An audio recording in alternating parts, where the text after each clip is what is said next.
All right. I think that actually went fairly well, hopefully. Let's see.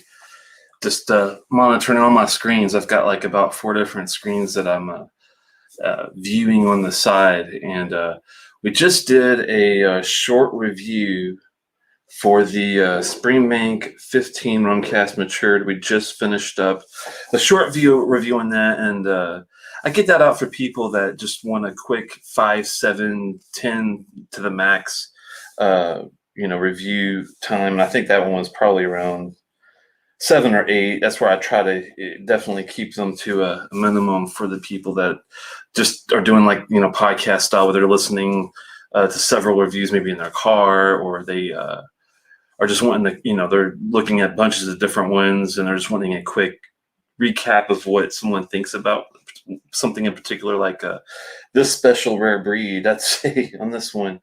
And so far, so good. I think people have been enjoying it. We'll see. I just I cut the video when I start a new one when I do those reviews, and it's not easy for me to be able to click the chat on and off, so it might take a second to come back up again. But once I disengage and restart the new one, then people can join in and have a little chat. Here we go. What's up, brother? There's Daniel. Sounds like an awesome bottle. Yeah, this one was surprising. Now, if you're looking for a harmonious whiskey, and this is why I like doing the live show after my review, because I give you some really good wide, big picture reviews of it.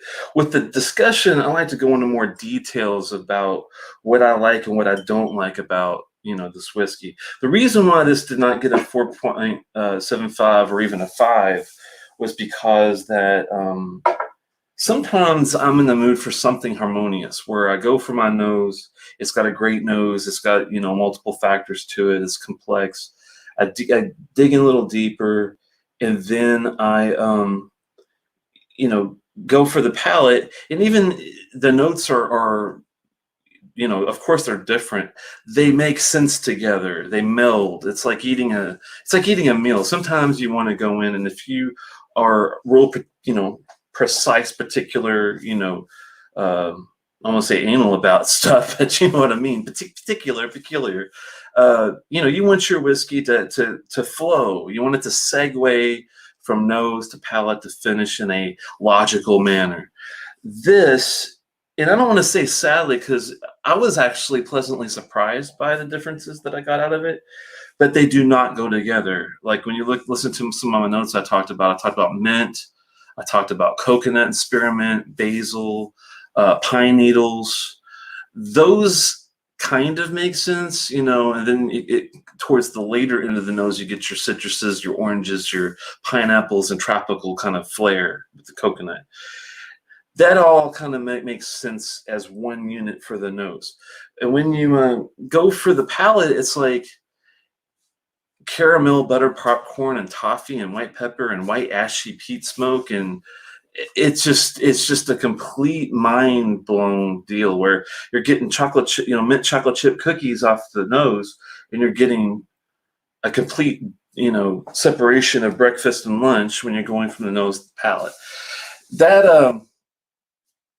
That's the only tough part. In the rum casks, maybe that's part of their nature. I am glad that this one is so complex, and I do think they did an excellent job, and that's why I gave it a 4.5. It's classy, it's complex. It could be older. It could be 18, 21, 28 years, of course. That might have bumped it up to 4.75 or a 5. But also, I think it just being a more disjointed whiskey will make the experience not be as great for some people, and I have to take that into account. Even for my own mood, sometimes I want this, and sometimes I want, the marriage of things making sense together. But at least there is synergy going on here with this whiskey. That's what makes it, I think, such a great complex one. It's just amazing how different the nose to the palate to the finish are. Because in the finish, when you get past the dark chocolate on the palate and the pepper and all the butter, popcorn, and toffee and whatnot, you go into this more espresso coffee, mocha, honey type of finish. And it's a bit all over the place, but it does make a good meal, even though your amuse-bouche, your appetizer, and your entree, and your dessert, and your port wine you picked, even though none of them made sense all at once, each part was fan-fucking-tastic, if that makes any sense to you. Hey, Trooper, good to see you, man. Offshore, working again. That does sound impressive at 4.5. Yeah, I have to say. And I was thrown off at first, I'll be honest with you. At first, I thought this was going to be, at best, a 3.25 to 3.75 whiskey. And I'm really glad that I gave it its just due. I went through most of the bottle and attacked it from, different foods I may have had that day, different experiences, collectively all into one. And it definitely got better and better with oxidation too, which is a pleasant thing, because sometimes it's the opposite. Sometimes you get something, you break it open, you pop it, and it's great at first for that neck pour, but once you get down here, it's I think it becomes a complete train derailment, I guess is the word for it. Hey, Dram, good to see you, man. Sorry to do the whole snafu in Las Clouds. Good to see you too. Sorry about the snafu on the stop and start, but I'm glad you guys found your way back over the other side. What did you guys think of those notes? And if you've had this, feel free to put your own notes in the chat. I definitely don't mind. Tell me if you liked it or not, if it was up your alley. And if you are holding a bottle and not opening it, that's really sad. It's St. Patrick's Day, for God's sakes. Let's have a little fun. Yeah, Rum Cask don't always do it for me either, Telex, but I can make an exception. Yeah, this one is not your typical Rum Cask by any stretch. Like Ardbeg Drum, I liked it. It's a good, tasty, sweet dram. But this is a bar above when it comes to quality, sit down, take an hour, even with a little pour. Excuse me, take an hour and really go for it and try to find all the little nuances that you can get out of the whiskey. Hopefully Stephen Carnell will stop by. I did see that he gave me at least a thumbs up on the old Twitter machine, but I'm not sure if he's busy tonight, but hopefully he'll make an appearance. Bought a bottle, but haven't tried it yet. You got to pop that shit open. Oh, man, you're going to be if you do decide to wait, I understand, but this is a really good, enjoyable bottle for a good occasion like today. So I'm glad even though I went through it. Price-wise, from Trooper, it's been a while since I had a Rum Cask whiskey. Guess it was the drum for Daniel. Yeah, trying to think. Before the drum, the last one I had, I want to say, I know I had one other than that one also recently. I'm trying to remember what it was, but it was kind of similar where it had a good profile as far as, excuse me, bringing some sweetness to the whiskey, and it was balanced. It was nice. It was a 3.5, just kind of like the drum was for me, 3.75 if I'm feeling like very generous, but a little slightly better than average whiskey. I always do mine 5 stars, 2.25 star increments, just to make it make sense. But this is definitely a 4.5 solid. It's slightly more complex than the black, and that's the only reason why I gave the black a 4.25. It's very complex as well. It's got great notes, and it does change a little, but the transformation from the nose to the palate to the finish, with and without the water on this guy, was a slightly edgy, more, maybe a little bit more impressed. And that takes a lot to make me impressed, because I do thankfully get a chance to try a lot of these crazy whiskeys just for the sheer fact that I will hunt them down by any means necessary. They're like Pokemon, the rare ones. You got to play them all. Hey, Jason Voorhees. It's been a while. I haven't seen you in a while. Oh, Don Holland, good to see you too. Just scored an old box of Springbank Green, and that's one I have had. I have done a review on it before a while back. Check it out on my channel if you have the time. I wish I had that one for St. Patrick's Day because, of course, it's green. And I had the 13 year. They have a 12, and I think they have even a 14 year. They might, but the 13 was the one that I had, green label. Yeah. But this one, yeah, this one's got at least close to green. Yeah, it's 180 here as well, I think. Sorry to get all sidetracked. Springbank. Thank you, Dram, for focusing me. And sadly, I only had a couple so far. It's very early still, and the wheels are already sliding off. Let's see, Springbank. I want to say that at 180 sounded right because the Kilkerran 15 Sherry Cask Oloroso that I recently did was 190, and that's the reason why I remember, because one was 180 and one was 190. Yeah, this one is still being sold, and they still have it at Petite Cellars. If you're in Maryland and you like whiskey, should get your ass out to Petite Cellars because they still have the Springbank 15 rum cask matured at that same price, ready to roll. Jason Coates, good to see you. I was hoping you'd make it by, man. Sorry about the snafu with the short review to the long review, but I think you guys are getting the hang of it and can make your way back here. 12 open still.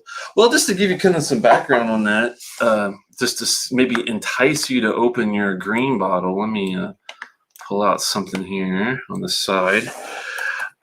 Sometimes when I'm doing some research on whiskey, I do like to go to the distiller. I don't get paid by them or anything. I do the reviews for free for them. I've done over a couple hundred there. Really nice way if you're not really in the mood for videos. You just want a quick a read. Basically, it's a good way to get it, and there's lots of good people that also do reviews like that. Let me pull up my own green 13 review and give you my quick perception of it, and maybe and also tell you a friend's. There's a few people that have. I know I've done this one. Let me see. Let me go back. Spring 13. Here we go. The way they've got this all organized on the distiller has got me kind of going crazy. They've reorganized some stuff, but it is what it is. So here we go specifically for the Springbank Green 13. Green apples, pear, vanilla, and leather on the nose. At 46% ABV, I still recommend a couple of drops of water on this dram to unlock the toffee, the caramel, the mint, the pepper, the smoke, and nutmeg, with a nice heavy mouth coat for the lower ABV as well, being at 46%. The finish is a medium with a Chinese 5-spice with milk chocolate. I'd love to be able to find it at cask strength for this organic barley wonder. Just 9,000 bottles, which is usually what their lower, their offhand yearly releases are. 9,000 is, I think, also what they did on this one. Yeah. So that's their typical run number, it looks like, for special bottles. And I had this on Christmas Eve in 2018, I want to say, because it was 2 years ago. Would that make sense? It would be 2017. Do the math yourself. It's too late for that for me. So let's.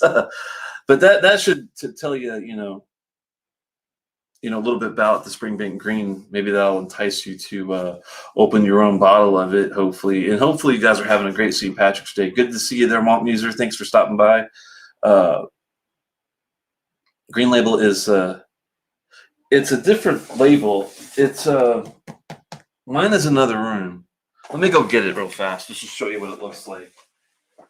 Let's see here.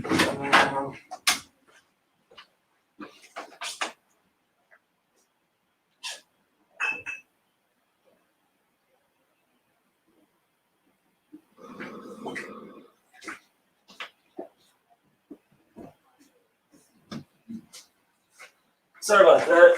Only for you guys, but I go into the old workshop. It's pretty crazy. But back in the back, we do have the old Springbank Green. It looks like this. It's a very green box, very green bottle, and it's a yearly release, 46% ABV, like I said, and I gave you the notes earlier. Rewind if you want to hear them again. But it's also a nice offering if you could find it. I think they do yearly ones of the green, and you could probably find at least a 13 or 12. They might even have a 14 or 15 out by now. I'm not sure. But this version was a 13-year that I had a while back, and those were the notes that were for that particular one. They do change Springbank, even though it's a fantastic, supreme distillery. One drawback I have to say, to some degree, is that the builds, the releases are not consistent with every year. They're always consistently good, but they're never the same, really the same exact notes. And some batches, like in any art, are going to be better than others. I mean, the Abelauer Abana is a very good example of, you get batch 56 and it's great. You get batch 64, it's still good. You get batch 80, it's completely like different and not really the same quality that you were getting in 50 something. So keep that in mind. The 12. Yeah. I don't have a 12, unfortunately, but I'm sure it's comparable. I wouldn't think that they would be completely different. I can't remember having the green 12, but if it's like their local barley releases, or like their Burgundy releases, or like their port cask matured releases, or their own, I mean, even though they do change, they are somewhat similar, I guess, enough to know what you're going to be in for to an extent. Green 12 is bourbon, 13 sherry. There we go. I did not even remember that, so I'm glad somebody looked that up. This is definitely organic barley. I remember being the big difference. That's why they bothered to do a green for someone that was asking what was the green really about. I think it was Daniel. Yeah, back then the green line is reflective. It says of an organic barley that is used for these bottles. The 13 was in sherry for 46%, and it sounds like that the 12 is. I'm not sure if it's. I'm pretty sure it's also the same organic barley, but just in a bourbon cask, like he was saying. Very good. Thank you for the. I'm always up for you guys helping with supplemental information, because since this is a sort of a one-man show, I think of you guys as part of the show every time we do it. So, Slancha to you guys. I'll definitely have to pour a little more for old St. Patrick. Need to sparken up the pour. I'm also going to be hitting. I owe the dummies, and I don't mean to forget them. I think it was Drew. I can't remember which one it was, but one of them asked me about the black, if I was still having the same experience with it, and I thought, ooh, I better. I was planning on doing it after dinner when I talked to him, but I've been putting it off because I didn't want to, get a little too blown before the show started. So I've been trying to be really good. But yeah, crazy days.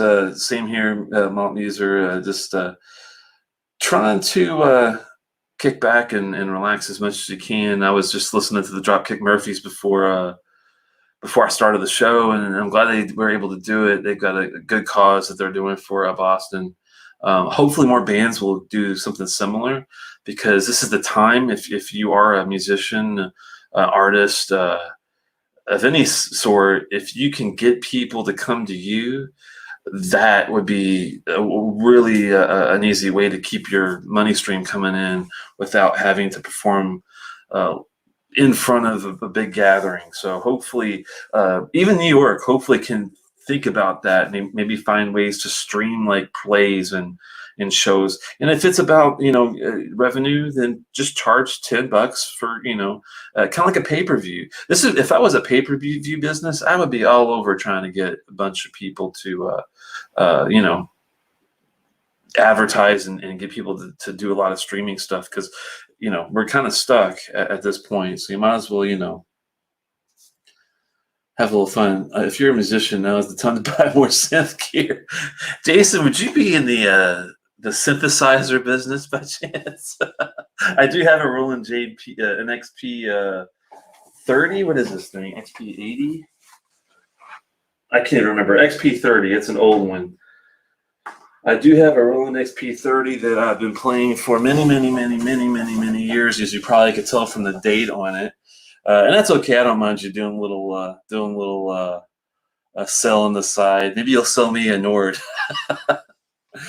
I love Mellotrons, so if they made a Nord that did really excellent organic sounds with the Mellotron type of sampling aspect to it, and maybe throw some realistic stuff. That's why I like this XP30. It's got a lot of like realistic oboes and whatnot. Even I mean, by today's standards, I get they're not as realistic as a Mellotron, but it's better than nothing, I guess. I don't know. It's hard to find a synth that has really good classical instrumentation sound to it. That's why I still have this old sucker sitting over here. Send me the Ampeg rig in the back. Yeah, I play bass too, so that's my bass rig. I was lucky enough to gosh, it's been, let's see, it's 2020, so 15 years ago. I was playing in a band called the Skydivers in DC, and we played up in New York. We played, gosh, we did Virginia, of course. We did Baltimore. We did Fredericksburg. We even went Philadelphia. I remember playing like on South Street, I think it's called.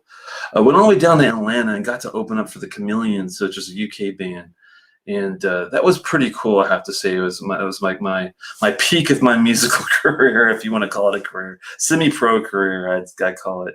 Was opening up for the Chameleons in Atlanta in 2005, I think it was. Just kind of crazy. But after that show, I was already in a relationship and I was getting serious and got married a couple of years later and had a kid and all that. But I still love to play and record on the side, but I'm going all over the place with talking about the music and stuff.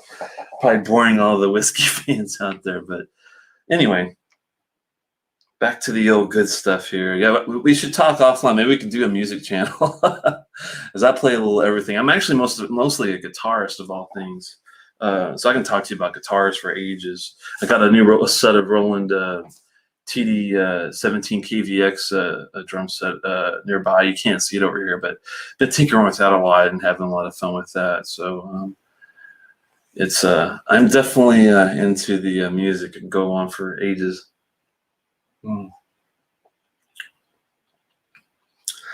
Yeah, that's the only beef, but I wouldn't even call it a beef. But to really appreciate this one, you really have to get into be okay with the I don't know if you've ever had a Girl Scout cookie drink. It's like creme de cocoa and creme de mint, basically. It's like a something we sloshed it together in college. That's only two liquors that we had to do some creme de cocoa and creme de mint together and say, here's a Girl Scout cookie, drink up. And that was what I had to remember. I was in Madison, Wisconsin for my friend's bachelor party thing, and it wasn't much of a party. It was just kind of a quick get together, and had no money, so it was just throwing that together and drinking those Long Island iced teas, and finding our way back to the house. So anyway, good memories back to that. I only play with more than one string. I just prefer the fat one. Oh, gent, yeah, I like some of that. I'm more of a progressive rock guy, but I'll dabble in some progressive metal. Like I like more of the Tool's about as heavy as I like the progressive stuff to be. Opeth is good, but the vocals are just a little too gravelly for me. I like more of an actual singer. I think that's why I like Tool and bands like Rush and Pink Floyd, and when they're not really on the rock side, I'm more of a jazz band, but you know what I'm trying to say. More of the vocally stuff than the yelling or screaming. What are you guys drinking? Haven't heard a lot of whiskey talk other than the Springbank Green 13. I know you guys are drinking something. And if it's Irish, that's okay. You get a pass for being St. Patrick's Day to drink, whatever you feel like. But I'm sure there's a lot of Middletons and Redbreast and Connemara and gosh, what else do you Irish drinkers like? Jameson, of course. Oh my, Bushmills, I guess. I don't know. Malt's drinking the old Redbreast 12 cask strength. I knew I'd call it. Well, Maynard went into the rum business Didn't he start a winery? Yeah, he should have started a freaking Scotch farm in Arizona. That would have been badass if he could like somehow irrigate his own like peat farm in Arizona. I'm sure it's not possible, but that would be, if anybody could do it, it would be Maynard James Keenan, man. That bastard is one of the smartest people, I swear. I'm a huge fan of their art. I've listened to them since Sober came out. That was on their first, well, Opiate actually was the first album. I guess Hush was probably the first song I got into Tool with, was Opiate, which was an EP. And then Sober came out on their first, I think it was Undertow, their first release. Yeah, pretty good stuff, man. Arizona Scotch, yes. Connemara before I poured the Springbank 15. Oh, that's right. He's got the Springbank 15. Yeah, Old Tool is hard to beat, man. For background, just I mean, their music's great because you can use it for working out. You could use it just for kicking back and relaxing. You could use it for, meditating. You could use it for thousands of different uses. It's pretty crazy. Oh, it's still one of your favorite albums of all time. Yeah, I can imagine why, because it's got lots of great elements to it. Like this whiskey. Yeah, it's got a little over time you do build up some of that petrol gas oily emission, but it's I think it's because it's such a good mouth coat. It's medium to heavy. It's not near as deep as a Clynelish, of course, but it's not a thin Glengoyne kind of a whiskey either, which I'm a big fan of. I do like Glengoyne too, but if I had my preference on mouth coats, you know what I'm getting at, hopefully. Yeah. Do I like the new Tool album? Oh yeah, definitely. It's I have to say, and sorry to get off on the music tangent, but I do have to say that Numa, that song as a musician, is probably. Now, I've heard some damn good written pieces too. It's in the top 3 of one of the best written songs of all time, in my opinion. And the only other songs I would put up in that category, and I'm talking about musicality. I'm not talking about what makes a good pop song by any means. I'm talking about taking a piece of art and making it from music, period. That's it.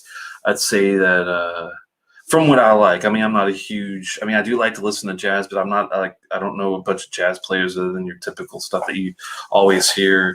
I do like a lot of different styles of music, the country and stuff. But for what I like to listen to on a daily basis, I'd say Yes is Close to the Edge is probably 1 or 2, along with Numa and from Tool, and maybe man, something from King Crimson. Maybe it's a tough one. But they're a bit abrasive. I'm thinking maybe something from Rush, maybe like seeing this X1 Book 2 Hemispheres.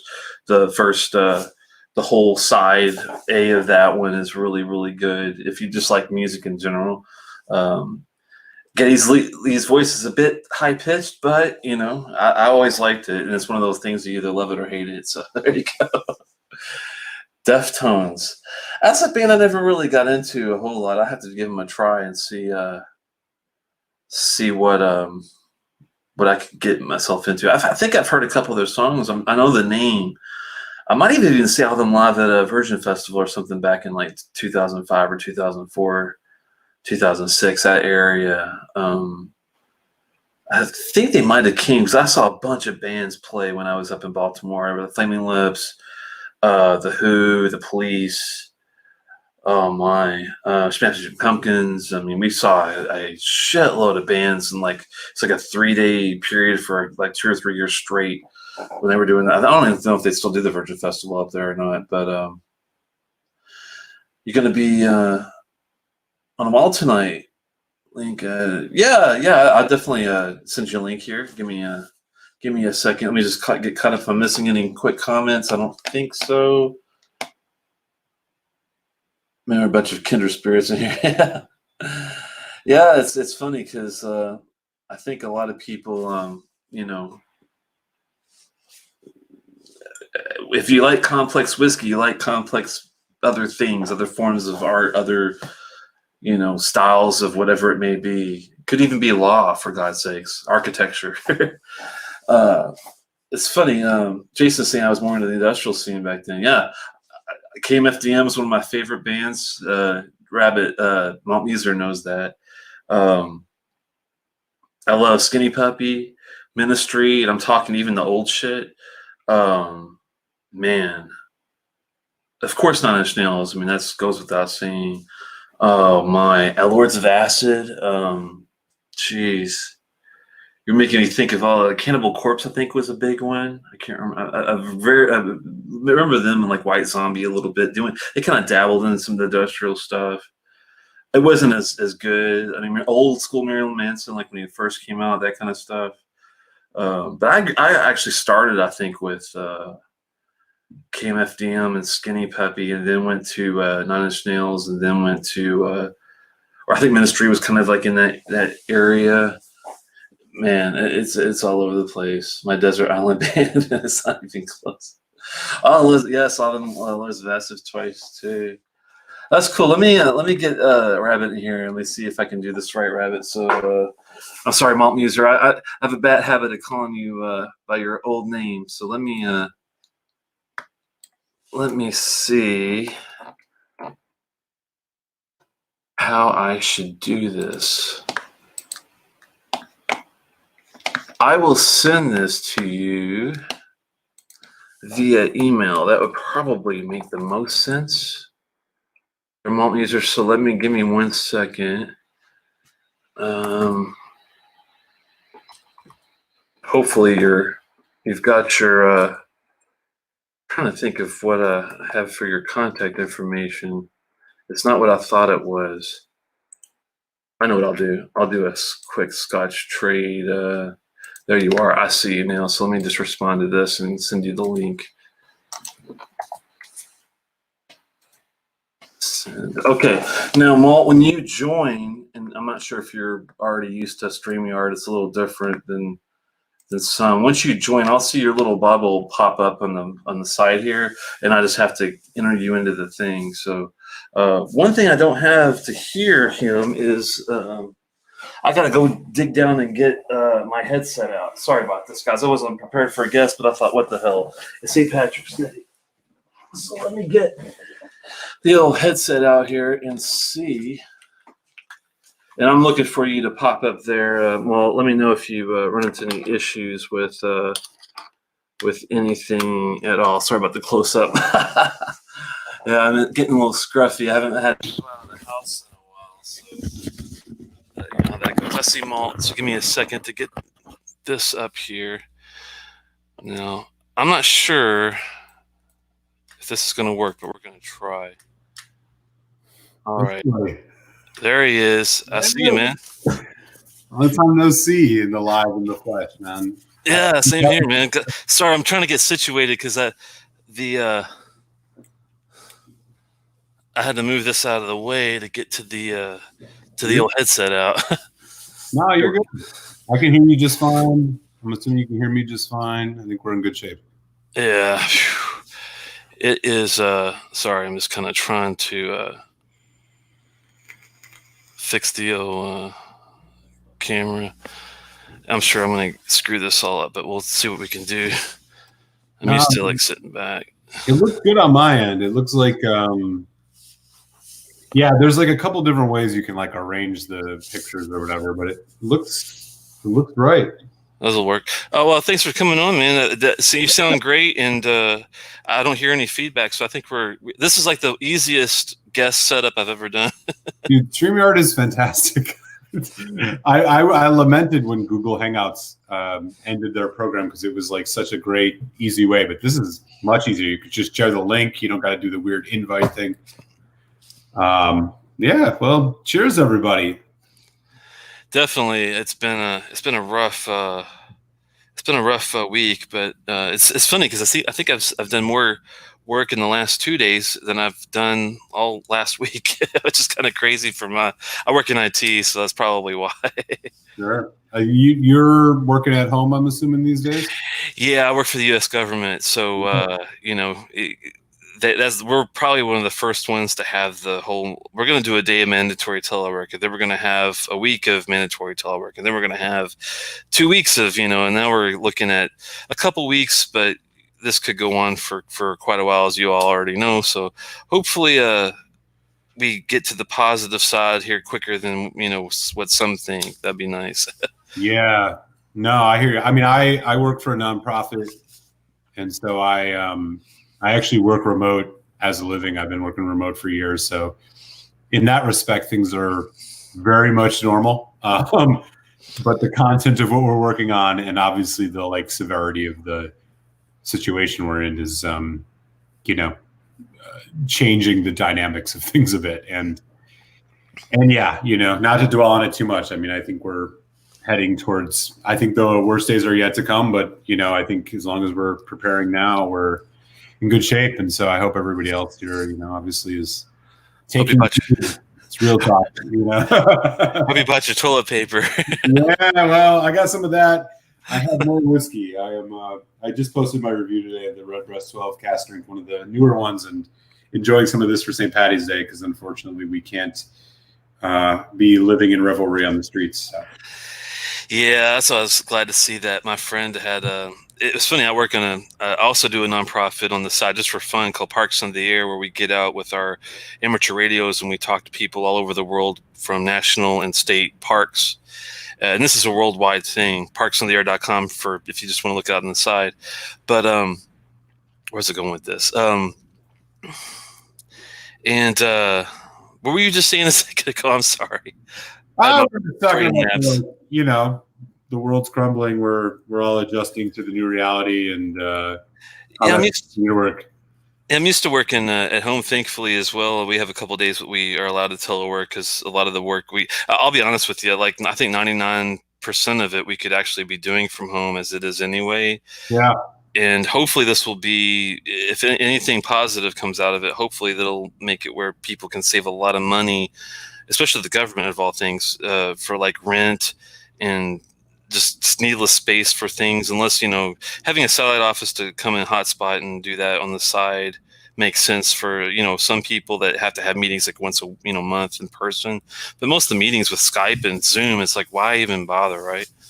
Yeah, I mean, I've been living the Skype Zoom, the Zoom lifestyle for 2.5 years. I work for a nonprofit organization that our entire existence is predicated on the remote working lifestyle. And so this is, even when I was in Washington, before I moved up here to Philly, I was working for the same organ, not only the flexibility of living where you want, but the one thing that hasn't changed for us while everything else has is, we have Slack, we have Zoom. This is the way things are. We have email. Oh, that's what I was going to mention. Is we also use Slack too, but the Parks on the Air thing, I forgot where I was going. We use certain services like that, and Slack is a big one that is good for getting communications out. One of the guys that works with me that does a lot of the database work on the side, he's like, yeah, these Dropkick Murphys are doing this live show on St. Patrick's Day. I'm thinking to myself, that's such a good idea. I'm glad he told me, because I wouldn't even noticed it. And then I put it on Twitter. Just hopefully got a couple other people to try to, check them out during the day. So it all, I saw that, man. Everything happens for a reason, I think. Yeah, man. I mean, hey, as long as the Dropkick Murphys are playing a hardcore punk Irish show on St. Patty's Day, the world's not as crazy as it seems, right? What do you think about that Redbreast 12, if you don't mind me asking? I know you did a review recently on it, but just in a nutshell. Yeah, happy. So I just posted it this morning. If folks want to check it out, I don't know if most of the folks in here probably have, but if not, please do. So they do it in batches. This is batch B219. I personally think, so this is all cherry. I think this is the best Irish whiskey I've ever had. And wow. Admittedly, I have not had the Redbreast 21. I have not had the red. Oh no, I have had the red spot. I really just think I think I gave this one a 4.5 out of 5. My first review year was 2018, and my whiskey of the year was the Redbreast 12 cask strength batch B117. I think Very it's amazing. specific. I think it's like the price varies. In the US, you can find it as cheap as $60, as most as 100. I think it blows the 15 out of the water. It's one of the richest, most intense whiskeys I've ever had. It was Nice. one of those whiskeys that just blew my mind when I had it. And like I like bourbon. I do review bourbons. I like to drink bourbon, but I'm more of a Scotch guy. But man, I'm gonna tell you, like, if there's an Irish whiskey that might convert you to wanting to try more Irish whiskey, it's this one. It's amazing. It's amazing. You said that was the 15, right? This is the 12 cask strength. So 12 cask strength. Sorry. Yeah, the 15 is bourbon and sherry. This is full sherry. It's a different animal, man. I mean, it's a sherried whiskey, so you're getting a lot of those dried fruit notes, the dark red fruits. But what you also get is that unmalted barley, just like cereal, like bready note. That is just, it's amazing. You know, you probably had Jameson in your life, you know, whatever. Jameson's fine. But I'm telling you, this whiskey, you can find this for $70, dude. Just grab It's a knock out of the park. It's amazing. You know, what I think about a lot with this is like the Springbank, which is what I know you're drinking right now. The Springbank 12 cask strength, it's so hard. Finish it. Yeah, it's so hard to like. I love the Springbank 10. I absolutely love the Springbank 15. I've not had the 18, but like, how can you like go wrong with the Springbank 12 cask strength? You know what I mean? It's like, let's take the best of what we do, dial it up to 100. You can control it with water how you want, and you're just going to get the full flavor.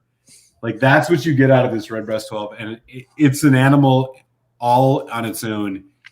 I'll gladly send you a sample if you've never had it. Like, I know you're much more of a Scotch guy, which I respect and share. But this whiskey, man, I'm telling you, it's decadent.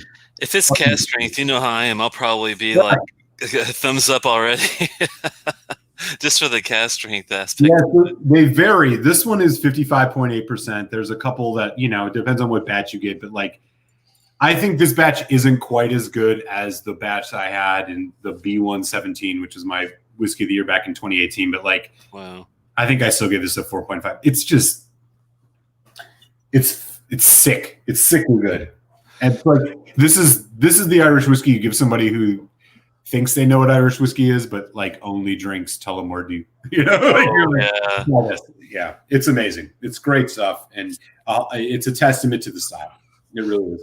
Lost Cause is saying that Springbank 12 cask strength is made from grapefruits. Is that true? Is that like an exaggeration? I mean, I wouldn't doubt it. I'm trying to remember how pithy or, you know, bitter or sour I got. I love the Springbank 12 cask strength, and I'm not a big fan of grapefruit, so I'm thankful I didn't get a boatload of that in the taste. But I guess it's so intense and so rich and so complex that I probably had some of that in there, but there's so much else going on at the same time. I'm assuming.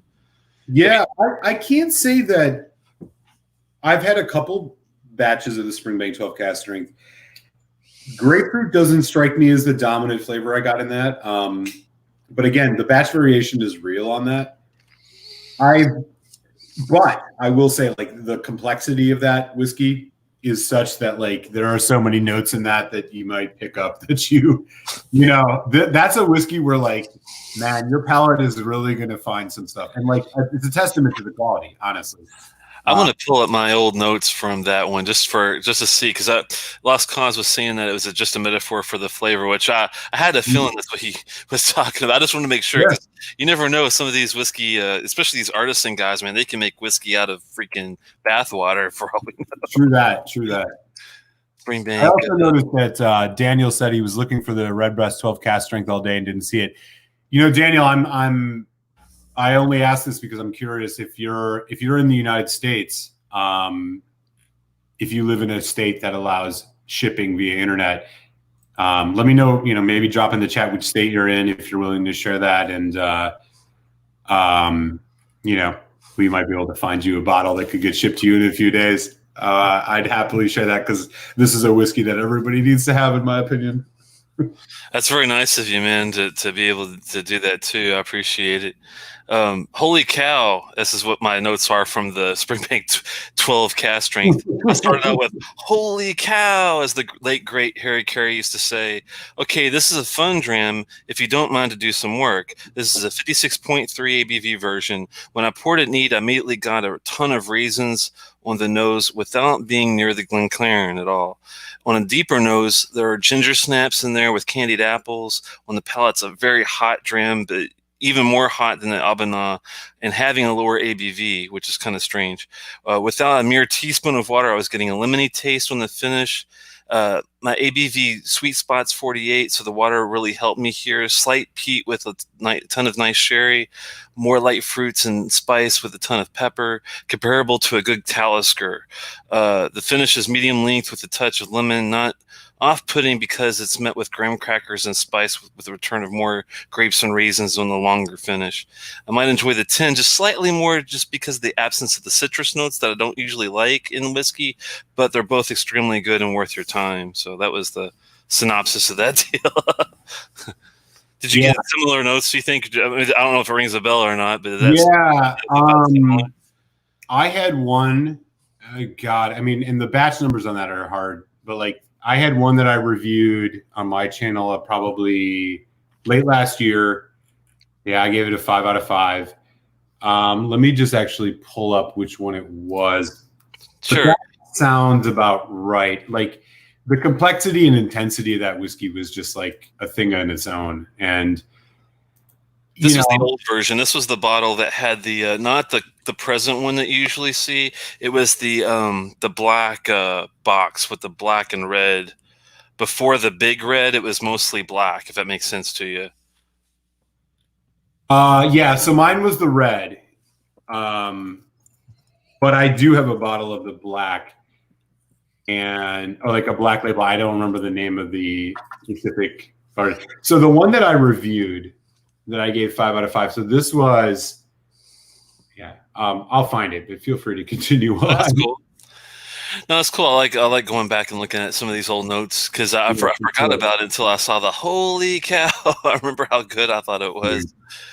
It was one of the first like true cast strength whiskeys I think I tried where I was like, oh, this is why this is so much better than the 40 to 43%. Yeah. So mine was batch 15. So I want to say this was the first batch out of 2018. I just don't know. I'd have to watch the video to get the full percentage of it. But yeah, it was unbelievable. Yeah. And the cool thing about them, like I said, even though like Malt Muser said, the batches do very, they do variate very, I guess is the word for it, from one to the other. But you're still getting a quality dram no matter if it's slightly different on the notes. You know what I mean? Yep. Yeah, absolutely. I've had, I think, 2 or 3 that I've at least tasted, and there's never been one that I would put a low score at all. Like they were all just, I mean, come on, right? You have like the most traditional distillery doing their stuff in the most traditional way, and their whiskey is emblematic of it. Like I haven't had every Redbreast 12 cast strength, but like I guarantee you there ain't one that's bad. There's just no way. I just don't think it can exist, right? I don't think it can exist. I don't think it does either, because I've had my shares. You don't see them here. I've got all my. Unfortunately, I was running out of room. My Lafroigs have went all the way that way and have come down now, and I ran out of the complete room on the Springbanks on this side. So I have a lot of the Springbanks locked up in the room back there. But I've had probably a good 9 or 10 different bottle offerings, different years and whatnot, and I've never run into a bad a sub 3 out of 5 star whiskey that I can think of. Man, too many Lafroigs sounds like a good problem to have. Yeah, it is actually. It's like, wow, I can't believe how many Lafroigs I've dabbled in over the years. I have more Lafroig than I do anything else. I think I have probably 13 expressions too, so probably maybe as many as you, but close. That's awesome. I didn't know you were a huge fan like I was. Yeah, I love Lafroig. I mean, like I feel like I've maybe I'm more into the Kilchoman's now, but when the new Lafroig cartridge comes out, I'll have it. I have 3 bottles of the Lafroig 16. I was like, I gotta have this. I'm still like a fanboy. I'm gonna buy every damn Lafroig I can if I have the money. I was the same way. I mean, and thankfully, the only one I've ever been kind of like, I don't want to say disappointed in. I would say more of as like a, not even a letdown, because I mean they're doing it for the open entry market as the Select. That's the only one that I've ever been kind of like. Yeah. In the 4 Oak, I'm not sure if you've ever had the 4 Oak, the travel retail. The only other one like that I've heard iffy stories, and I never tried it, is the 1815 green travel retail exclusive one. I've heard that one's hit or miss. Have you tried that one yet? The 1815. That's the one I would put on your back burner. If you haven't tried the Anklemore or the PX cask or this QA cask, or of course all the beautiful Carriages series they have, I would do all those first before you do the 4 Oak or the 1815 from what I've heard. And of course the Select is kind of like their entry core level thing. So yeah, my list, the Lafroigs I've had that I have bottles of: 4 Oak, Quarter Cask, Triple Wood, Cartridge 2014, 15, 16, 17, 18, 19, 18. Oh, glorious. 18 green tube and white tube, 25, 28, Lore. I think there's probably another one in there. I recently did a top 5 Lafroigs of all time video. But I think the 4 Oak was by far the worst I've had. I have not bought a bottle of the Select. I've tried it, and what you said, I largely agree with. The Lafroig Select is like, why would I even bother with that? It's great for getting your friends to try it, though. I guess, but it's $5 less than the 10. It's like, exactly. Might as well go to the 10. The 4 Oak was by far the most disappointing. I've had the PX. I had it at a bar in Britain. I thought it was good. Yep. My favorite, spoiler alert, my favorite Lafroig of all time is the 10 cask strength. And there's batch variation, of course, but I think all in all, when I do my reviews, my scores, like maybe in a way that's a little contrarian, I try to consider price. And for me, the Lafroig 10 cask strength at $75 to $80 is by far the best Lafroig you can get your hands on, period, in my opinion. I also have the 15, but the 10 cask strength is just amazing. The 18 is like my second because it's, I think, the perfect marriage. I've never been disappointed in a Lafroig other than the 4 Oak. And, I might try the Select. It's just like, honestly, though, the Lafroig Cartridge 2019 Triple Wood Cask Strength, which I was really excited about, didn't do it for me the way the Quarter Cask Strength did, which I thought was just off the chain.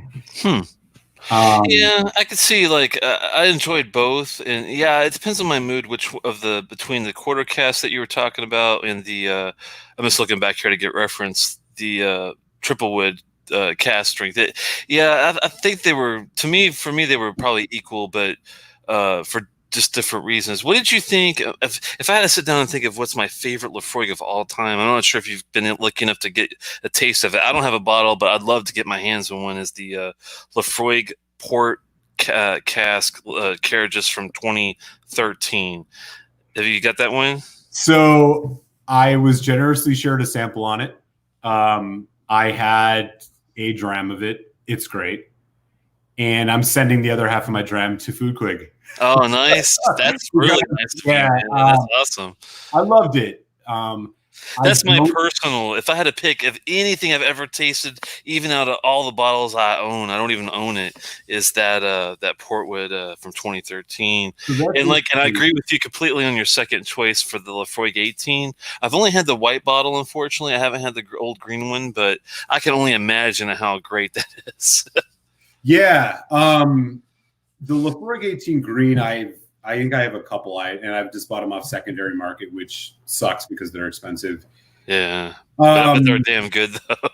Yeah, I'm gonna do a comparison video one of these days, but like, yeah, the 18 I think is like the perfect sweet spot. I love the 25. I thought it was really good, but I think for the money, get the 18. So I've got a request for you as well. By the way, go ahead. I got a request for you when you're done, though. Oh yeah. I'll tell you a quick story about the Lafroig 28. So I have not opened it yet, so I can't speak to it. But the Lafroig 28 was an example of that once in a lifetime that you stumble across a bottle that you would never buy, but you got it because it was at a stupid price. And I'm going to tell you the story. So real quick, my brother, who is a bourbon head, goes into this shop one day, and he's like, he used to always send me pictures of Scotch whiskeys he would see, which are like, of course, he's like, you want this? And I'm like, yeah, how much? Oh, fuck that. I'm not paying that much. You know, Lafroig 28 is $750. Hell yeah. So he sends me this picture of the Lafroig 28 one day. And I'm like, yeah, that looks amazing. But, of course I'm not going to buy it. And he's like, dude, I'm like, how much is it? He's like, $200. And I was like, what? And he's like, yeah, $200. This guy's selling it for $200. And I said, buy every bottle he has. And he's like, he's got one. I'm like, buy it. Buy it. So I ended up, and this is a guy who owns a legit shop who's not stupid about whiskey. I think he just got it and like knows he can't sell it in his shop because the people who come in there and buying Scotch. I got a bottle of Lafroig 28. It's sitting right behind me, right there. Oh my God, man. For $200. Was it local? Was it local, like DC local? It was in Wisconsin. Wisconsin. Man. I'm from Wisconsin originally, my brother lives there. And yeah, okay. This Pat was selling a bottle of Lafroig 28 for $200. I was like, I'll buy every bottle. Yeah, I'll fucking max my credit card on that. Are you kidding? Hell yeah. Man. I'm like here at $775, easy. Not even looking. I remember the price. It's not even close. It's not even close. Like I was stunned. And now the 8 to 28, you can't even find that probably, even if you had the money to buy it. I don't even think it's released because the 27 is the current, I believe, Lafroig 27 to 30 and 32, I think. Just like in the 25 limited edition. Oh, you bastard! In gold, the bottle is bottled at 44.4%. Fucking stupid, dude. Look at the color of that. I know, right? Holy shit. Lafroig probably put color even in this shit. I don't know, man. Dude, they're bad at that, man. But, maybe not. It doesn't say natural color. So it says that's sad if they did. Whiskey was matured in quarter casks, ex-bourbon barrels, and Oloroso sherry butts. Well, there you go. That could be a legit color with the Oloroso sherry. For 28 years, dude, I mean, that's pretty... damn nice. I don't think I've ever actually pulled it out. Let's take a look. Be very careful. There it is. Oh my God, man, that is beautiful. I honestly do think that is a natural color for 28-year Oloroso cherry. But they don't say it on the bottle, man. Like they don't, and I found out, and I'm thinking I'm correct, that they only color their the entry level stuff. And I'm talking like the core, like the select, the 10 cask strength, possibly like quarter cask and triple wood and lore stuff. I'm not sure about the lore, but the lower end of the entry level stuff, I've heard that they only color it for consistency. And in that type of bottle, right? I would hope to God that they're smart enough to realize that someone that can afford a 28-year-old Lafroig is going to know. Dude, but that's the thing about Lafroig. And like, this is one of those things, like, I'm not one of these, like, I think, if you asked me, I would be fine with color as long as they don't chill filter. But like, look, man, they don't say it on the bottle. I just read it again. Like, there's nothing on this bottle to indicate that it's natural color and non-chill filtered. There are some whiskeys, Glencadam, Glenallachie, Ardbeg, where they make a point to tell you, like, they don't. And so, yeah, maybe it's true, but like, if I got to go on the internet to like find out, I feel a little salty because I'm like, come on, man. Like, I agree with you. You're going to sell me a $700 bottle of whiskey and not tell me that like this is natural color and non-chill filtered. I mean, if they don't filter a 28-year-old whiskey, I'm just like, what the fuck are you doing? Right? Don't quote me on this. And I need to ask my wife because she actually works in advertising. She's a senior art director. But I'm thinking that it's extremely expensive for them to completely change a lot of their, like, you know, you notice when you look at a Lefroy can, even at different sizes, the typeface, the fonts they use, the type, all the type, it's all pretty much similar. I'm wondering if they don't do it only because for them to differentiate between the first 3 or 4 cans and all the other stuff that they don't color. I wonder if that's if it just costs so much for them to put it on some and not others. Does that make any sense, you think? Yeah, no, it does. It does. And like, I agree. And I'm like all about benefit of the doubt, but like I agree with you though. It's salty. It makes me kind of pissed that I can't look at it and know, because if I look at Springbank, I know there's no chill filtering, no coloring, no crap in here. Part of their brand. Like, show me a bottle of Ardbeg that doesn't say non-chill filtered on it. Like, if you can take away one sentence of your like flowery advertising, first of all, if I'm buying a bottle of 28-year-old Lefroy, I don't need you to tell me about how it was made with the teardrops of some, like some magic nymph that flies around Isla. Like the magic Viking with their crazy sword that they cut through. Don't take me as a sucker. Like Ardbeg 10, it's unequivocal. Every Ardbeg is unequivocal. Like. And I'm not like a huge Ardbeg homer. Like I love Lefroy, but come on, That brings me to a segue I need to bring up, and owe the dummies something, and hopefully you can join me in this. Is as you know, I did a review as you did with the Ardbeg Black.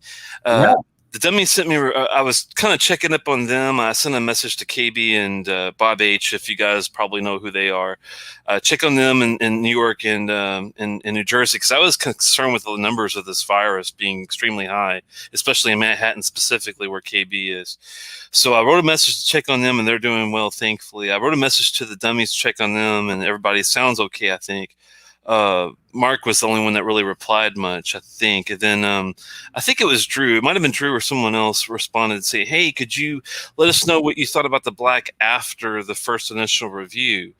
And I thought it was kind of a good idea. So would you like to join me like in a mutual Black re-review just to see if we get anything different, same qualities, that kind of stuff? I would be happy to, man. I think we opened our bottles within 2 days of each other. Yeah, they should be. I still have literally like a lot because I've been really savoring this. I'm thinking I'm about up to the above the line level. So I'm about like right here with my. That's probably where I'm at too. Yeah, I'd be happy to, man.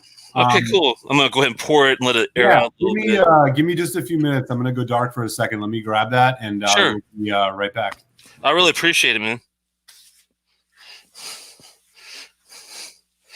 Yeah, sorry guys, we're gonna do a re-review. I owe the dummies this for all their camaraderie and their, they've always been good to people like me and Malt Muser. They've kind of took us under their wings, showed us what they do in their shows and whatnot. And I thought, well, it's hard to find some stuff like this, especially. Before this whole virus incident happened, and to try to find things afterward. Excuse me. It's harder probably to even find after the fact, but it's still out there in the wild. So hopefully between the two of us, we can give it another look-see and see what we think after a little bit more oxidation. I'm going to pour me a big fat pour because that's the way I roll. And we're going to use one of those dragon glasses. I won one of these off of Scotch Test Dummies. Had a little get together when they it wasn't when they first started, but a little bit after they started, they had this giveaway. I remember for these dragon glasses, and I was lucky enough to win a set of them, which was badass. I think it's called. They're not the tailored milestones. Those are those big ones that the Scotch Four Dummies have. But they're just little angular glasses that they're pretty good with decanting. Like if you want to give a little more air out, but you still want an angled nose, you still get that kind of like Glencairn. It makes it a little more interesting. All right, Ardbeg Black in the glass. Nice. Yeah, I'm gonna pour it out. I'm gonna let it sit for just a couple minutes, let it air out a little bit. But So one thing I yeah, noticed about this, and in my review, which I posted a few days ago on my channel, I actually I thought this was just finished in Pinot Noir. It is actually just, I think it's fully aged in Pinot Noir, but I can't confirm that. It doesn't quite say, but it doesn't also not say it. So, and that's one thing I didn't go into. I should have done more of a fine-tuned review as far as describing it is a New Zealand Pinot Noir cask, to be exact, red wine. But like Malt Muser said, we do not know if it was matured that way or if it was fully, like, the whole process was through that. So one thing, so I got it in the glass. I'm doing it in my Willet tasting glass, which is comparable to a Glencairn, so it'll be pretty much the same experience. I'll let this sit for a while. When you're ready to explore it, let's do it. It says to mature a celebratory dram that knits together, etc. So I'm thinking that we've got an Ardbeg tin, but we don't know how many years because, like, they never do. That's the only thing I hate about NAS is now, if you do a quality NAS like an Ardbeg or even the Era Verdes, the Dark Cove, the Kelpie, these are all high quality drams. Yeah. I guess the problem is they also have some 3 and 4 year stuff in here, which gives it that peaty punch that we want. So my only assumption I can kind of fathom with this is that they are thinking, okay, we're going to take our 3 year, 4 year whiskey, we're going to put some of that has the great peaty, very young factor with some tin, and we're going to make it like, it's probably like 20 to 30% of the 3 to 4 year is probably like 20 to 30% of the 10-year-old. And this is probably why they don't put the statement on there. We're going to, put the tin with that and mature it for 3 years, 4 years with these Pinot Noir casks. I'm thinking. That sounds smart, man. I admittedly am not sure. I mean, and this goes back to what we were just talking about regarding the Lafroig. It's like, if you don't put it on the bottle, I mean, I'm not like, Ralphie's a stickler, but I appreciate Ralphie's style. Ralphie's straight up about it. Like, you don't put that on the bottle, like, that's not an agreement between us. We just don't know, like, we just don't know. What was your initial score on did you do an initial score on the Ardbeg Black? Yeah, I usually do 5-star. Me too. 0.25 increments for me. Okay, I gave it a 4.25. I thought it was superb as far as being well above average. 3 stars out of 5, I think, is an average decent whiskey. It was well above that. Was it as good as this Springbank, 15 rum as a complex standalone with and without water whiskey? This I rated as a 4.5. This I think is really damn close to it. But I didn't get a huge amount of difference with the water like I did with the Springbank, and that's the only reason why I gave it that kind of little difference. You know what I mean? You were 4.25 on the black, yeah. Yeah. I do 0.5 increments, so a little less nuanced than you. Do you consider cost in your reviews, just out of curiosity? I do not, and that's the only reason is because it's such a fluctuating market when you look at the taxes and the tariffs and the rarity and the secondary market. I thought to myself, you know what? I mean, I probably should, but I probably should also factor in the scarcity of it and how hard it'll be to get after a month or two, especially with all the things that we're going through presently as a country and the world. Yeah. Absolutely. I totally respect that. I think that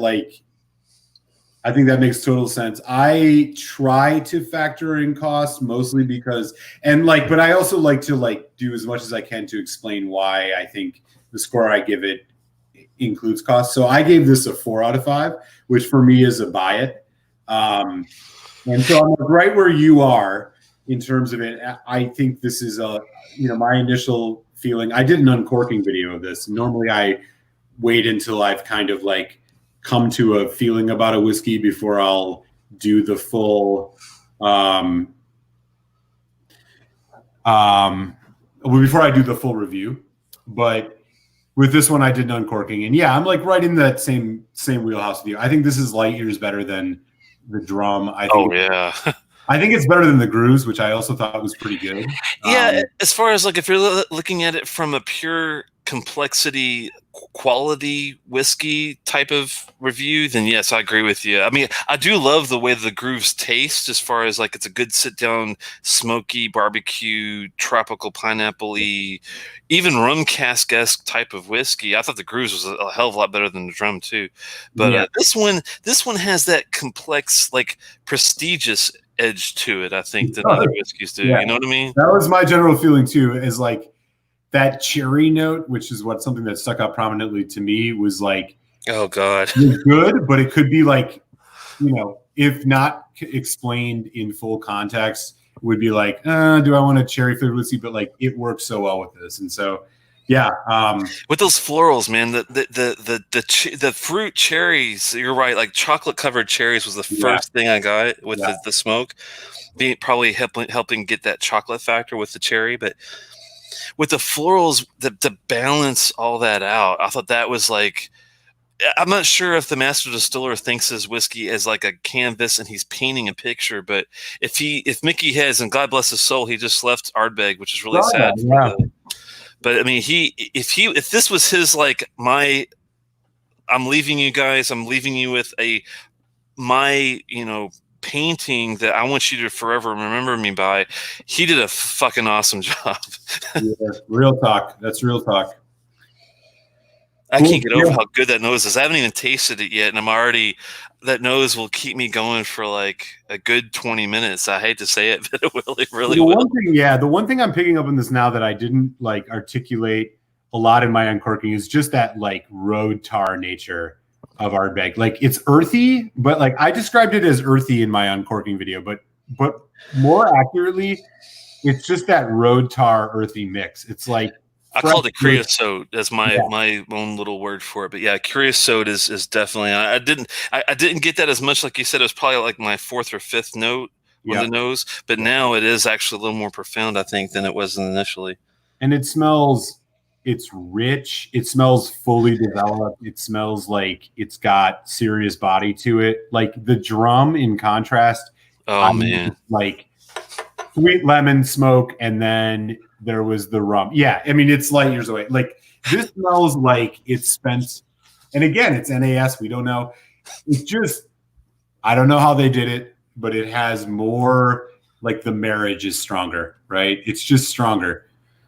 And my initial nose, it's like I'm getting more of the road tar, slight melon, slight lemon, cherry, raspberry.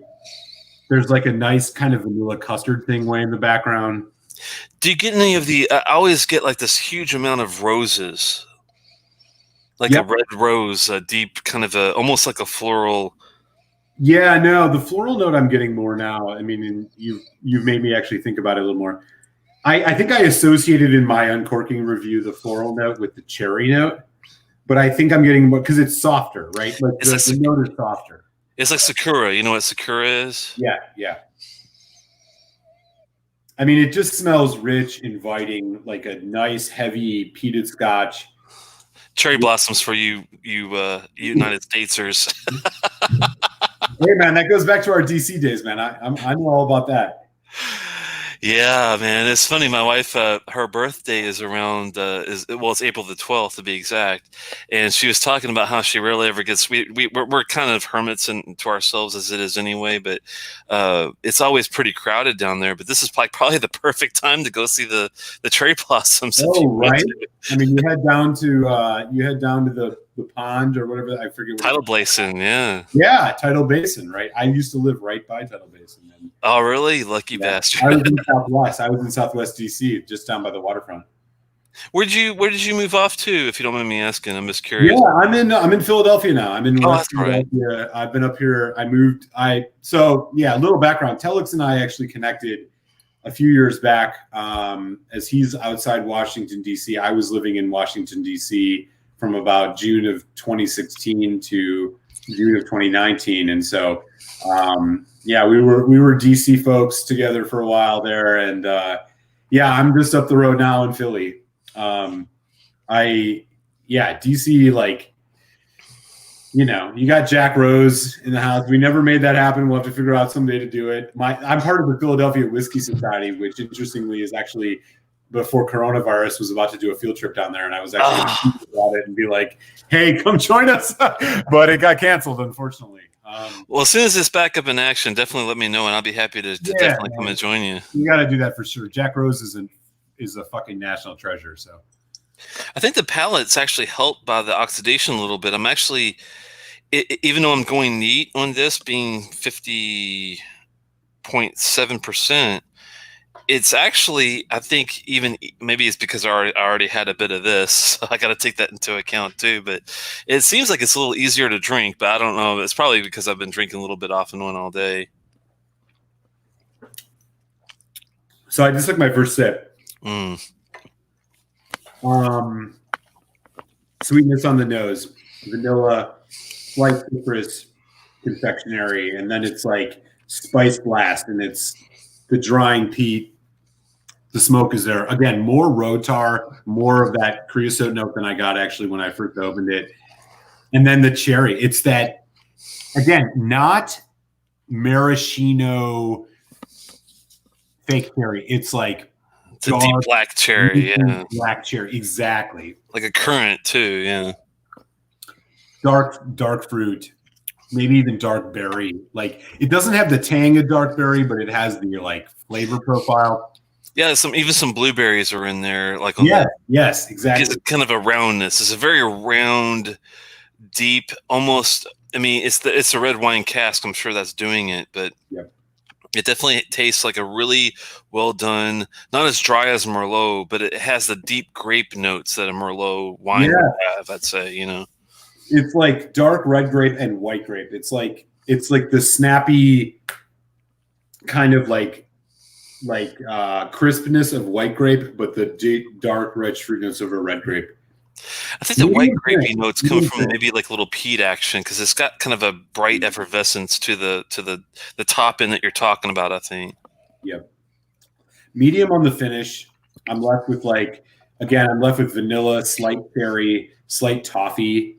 No, not toffee. Maybe more like, more just like there's like a little bit of a creaminess, but it's like dry. It's like dried fruit, cherry, slight smoke, medium finish. It's on the very back end. I get a bit of a spice kick with the ginger snap. The ginger snap with like a little bit of black pepper on the very tail end. But you're right. It's a medium to long finish, I'd say. Yeah, for me the sweet notes are a little overpowering, but I will say, you know, even with just a week or so of oxidization, I'm getting a little bit more of that drying. I think you said ginger snap. I can see that. It's just like, it's not a tannic drying like a red wine. It's like a spicy drying, like you bit into it's like allspice, or, you know, even like nutmeg to some degree. A little bit of white chocolate. Yeah, Mickey Heads like really did a number on this because he's getting all the nuances we're talking about with the red wine aspect. But you're exactly right. There's no tannin note. There's no sulfuric note in here. Nope. There's no bitter. Like it's funny because it's like drinking a very well crafted wine. And it is a little drier than what I remember maybe on the finish this time versus the first time, but it could be a combination of factors that contributes to that, you know, with the first dram I had versus the food I eat and stuff. But it does have a really well refined, crafted feel to it. It's weird. Yeah, I agree. I think the youthfulness does stand out in how snappy that spice is. Like, you can tell this is, you know, not a heavily aged whiskey. But I will say, like, top notes, I gave this a 4 out of 5. I don't think I would change that score. I think this is like, God, man, I'm getting that like mocha cocoa note now. Second sip, it's just, I think that this is a hit, man. I think this is better than anything they've done since Dark Cove.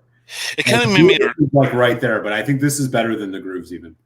It kind of made me nervous when I first tried this, and I was thinking, my God, this is like 1,000 times better than the drum. I think it is as complex as the Kelpie, being the Black Sea cask they used that year, and the really great German breakfast notes I got from that one. In the Dark Cove being more savory, more steak-esque aspects of that, but the quality level, I thought, like you said, and I'm glad you said it because I was nervous until you reviewed it and kind of gave me more of a foundation that as far as quality wise, this is up there with the Dark Cove. Even better maybe than the Grooves, but I'm not sure if it's Dark Cove committee release good. It's definitely Dark Cove limited release good by far, I'd say.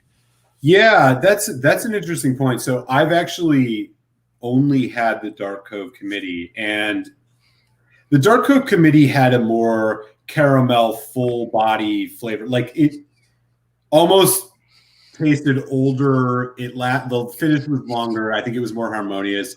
I thought it was more like a Steak Diane, if you know what Steak Diane is. Yeah. Totally. I don't think it's quite to that level, but I think it's their best release since then. And I'm honestly really excited to try this at when the general release comes out at 46%. I think this is a whiskey that like I would recommend even at 46%. I'm hard pressed to think that this is going to be something that's going to disappoint. It's just, for the last couple of years, there's been derision, admittedly, understandably, among folks who review whiskey around the Ardbeg Committee releases. And I think this is the one that, like, hey, we might give it another shot because I think this is a fantastic whiskey. Hey, man, $40 fantastic? That's a good question.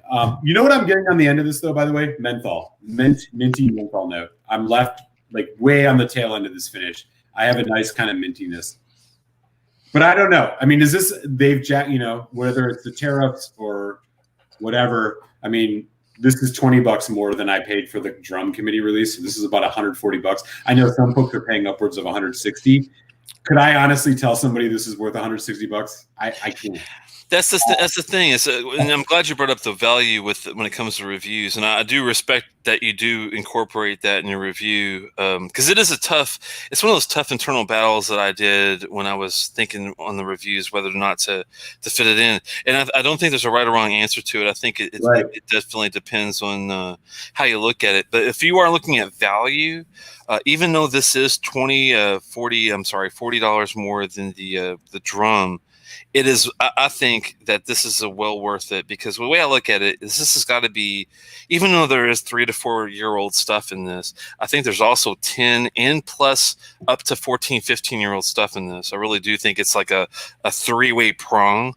If I had to take a guess, I'm thinking we've got 20% of the 3 to 4, we've got 20-ish% of the 10, and we've matured that or blended in some of the 13, 14 yearish. It's definitely, I think, it equates to a 15-year whiskey, which if you're looking at, let's just look at the Dalmore prices. I mean, hell, there you go right there, right? Yeah. I mean, do you think that, so that's a really interesting point that you bring up. And like D.H. Silv just brought this up. I mean, he said, D.H. Silv too just said, I've seen this 280 on Scotch secondary, which makes total sense. Like that's not surprising to me. Oh yeah, when this goes secondary, guys, I would not be surprised if you would pay $300 to $350 for this. And if you ask me 3 or 4 years from now, if this is worth $300 to $350, I would say it's pretty damn close. I mean, it's not the same as maybe like a Bruichladdich Black Arts that's truly 23 years. Yeah. And that price point, you're talking 400-ish. Yeah, I think I said in my review, I gave this a 4 out of 5, which for me is recommend buy a bottle, and that is at the 140 to 150 price point. For the average person, do I think you're getting more out of this than say? Do I think that the difference between spending $280 secondary or fuck it, you're spending $140 secondary versus $75 for Ugadal, Do I think that you're getting that much more? My answer is no. But I think like if you're an Ardbeg homer and you love this shit and you're like, I'm the kind of person that's going to spend the money. If you're going to do it, I'm not a reseller, but I do love the taste. Yeah, no, me too. I'm not gonna flip the bottle for another $100 and then go spend it. But like, my barometer for Ardbeg has always been like, is this better than the Ugadal? And I know people will say Ugadal 10 years ago is better than it is now. I get all that, but fuck out of here if you're gonna tell me that Ugadal isn't a fucking great whiskey. I think Ugadal is the best sherry Islay Scotch you can get at the price point. Oh yeah. Do I think this is $75 better than that? No, I don't. I just don't. I think you're getting something nuanced and different, and it's about where you are in your journey. But like, if your choice is between a bottle of Ugadal at $75-$80 or this at $150, and you don't know where to spend your money, I still would defer to Ugi. I don't think Ardbeg has made a whiskey that's consistently better than that. I mean, the 10 is great. I think the Corey Vecken's great, but I agree on that. No, I would even take before the Corey. I appreciate the Corey Vrecken if I'm in the mood for more of a Talisker-esque pepper whiskey, like a spicy whiskey. But if I'm wanting a nice, smooth sherry whiskey, the Ugadal is the best choice of any Islay whiskey I've ever had. Absolutely. And I would say that complex though than I think an Ugadal as far as value. 160, I'm thinking is a bit. If you can get it now, 160 is the limit I would put on it. If you do have to do secondary aftermarket, I would say 300 would be my limit on it probably.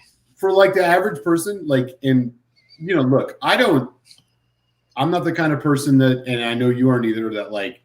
We're not running around spending $400 on bottles. Like, we're just not. Like, for the average working person who wants to get a really good scotch, who has a taste for it, like, that's my barometer. And could I look somebody in the face at a tasting and say like, yo, you should spend double the price to get this? I can't. Like, I can only say it conditionally. Like, I can only say like, hey man, if you're like one of these people like me who like, the minute somebody says they have the new Ardbeg Community Whiskey, you're going to buy it no matter what the price is, which I'm going to raise my hand. I'm one of those people. Other than that, like, you can get a bottle of Oogie for $75-$80. Like, it's a no-brainer. Is it $50-$75 better? I don't think so. No, I agree with you there. I mean, I know what you're saying. It's like if you're I think bottles like this, yeah, it's like if you are just getting your feet wet and you're getting in, and you just know you like sherry whiskey, you like peated whiskey, the Ugadal is the best option value that you could possibly get. If you are like, if you're very well versed, you've already had the Corey Vrecken, the NO, the 10, and the Ugadal. It's like, this is like night and day better, but it is going to cost you a little penny to get into the game, Yeah, no, totally agree with you. And like, I don't know where you land on the NO, but like for me, it's Ugadal. Like when we talk about Ardbeg core range, it's Ugadal 10, Corey Vrecken. Corey Vrecken's one of the most intense whiskeys I've ever had. I liked it. Would I buy another bottle at $100? And then NO, which for me was like, as somebody who had been drinking Ardbegs for a little while, I was excited about it, but like, it was a massive disappointment. 46% ABV. It was at 75, 80, it was $70. I mean, it's $5-10 less than the Ugadal. Like, I don't know what the logic was about the NO. I just think it was a little bit overpriced. Now, if NO was the equivalent to the Ardbeg Select, where you could get, or the Lafroig Select, where it was like, yeah, Ardbeg 10 is $55, Ardbeg NO is $50. Like, okay. But like, for the price they're asking for that, it's Ugadal prices. And I just, for me personally, I don't, it's not readily clear to me that like, I would recommend the NO, because I feel like the NO is very much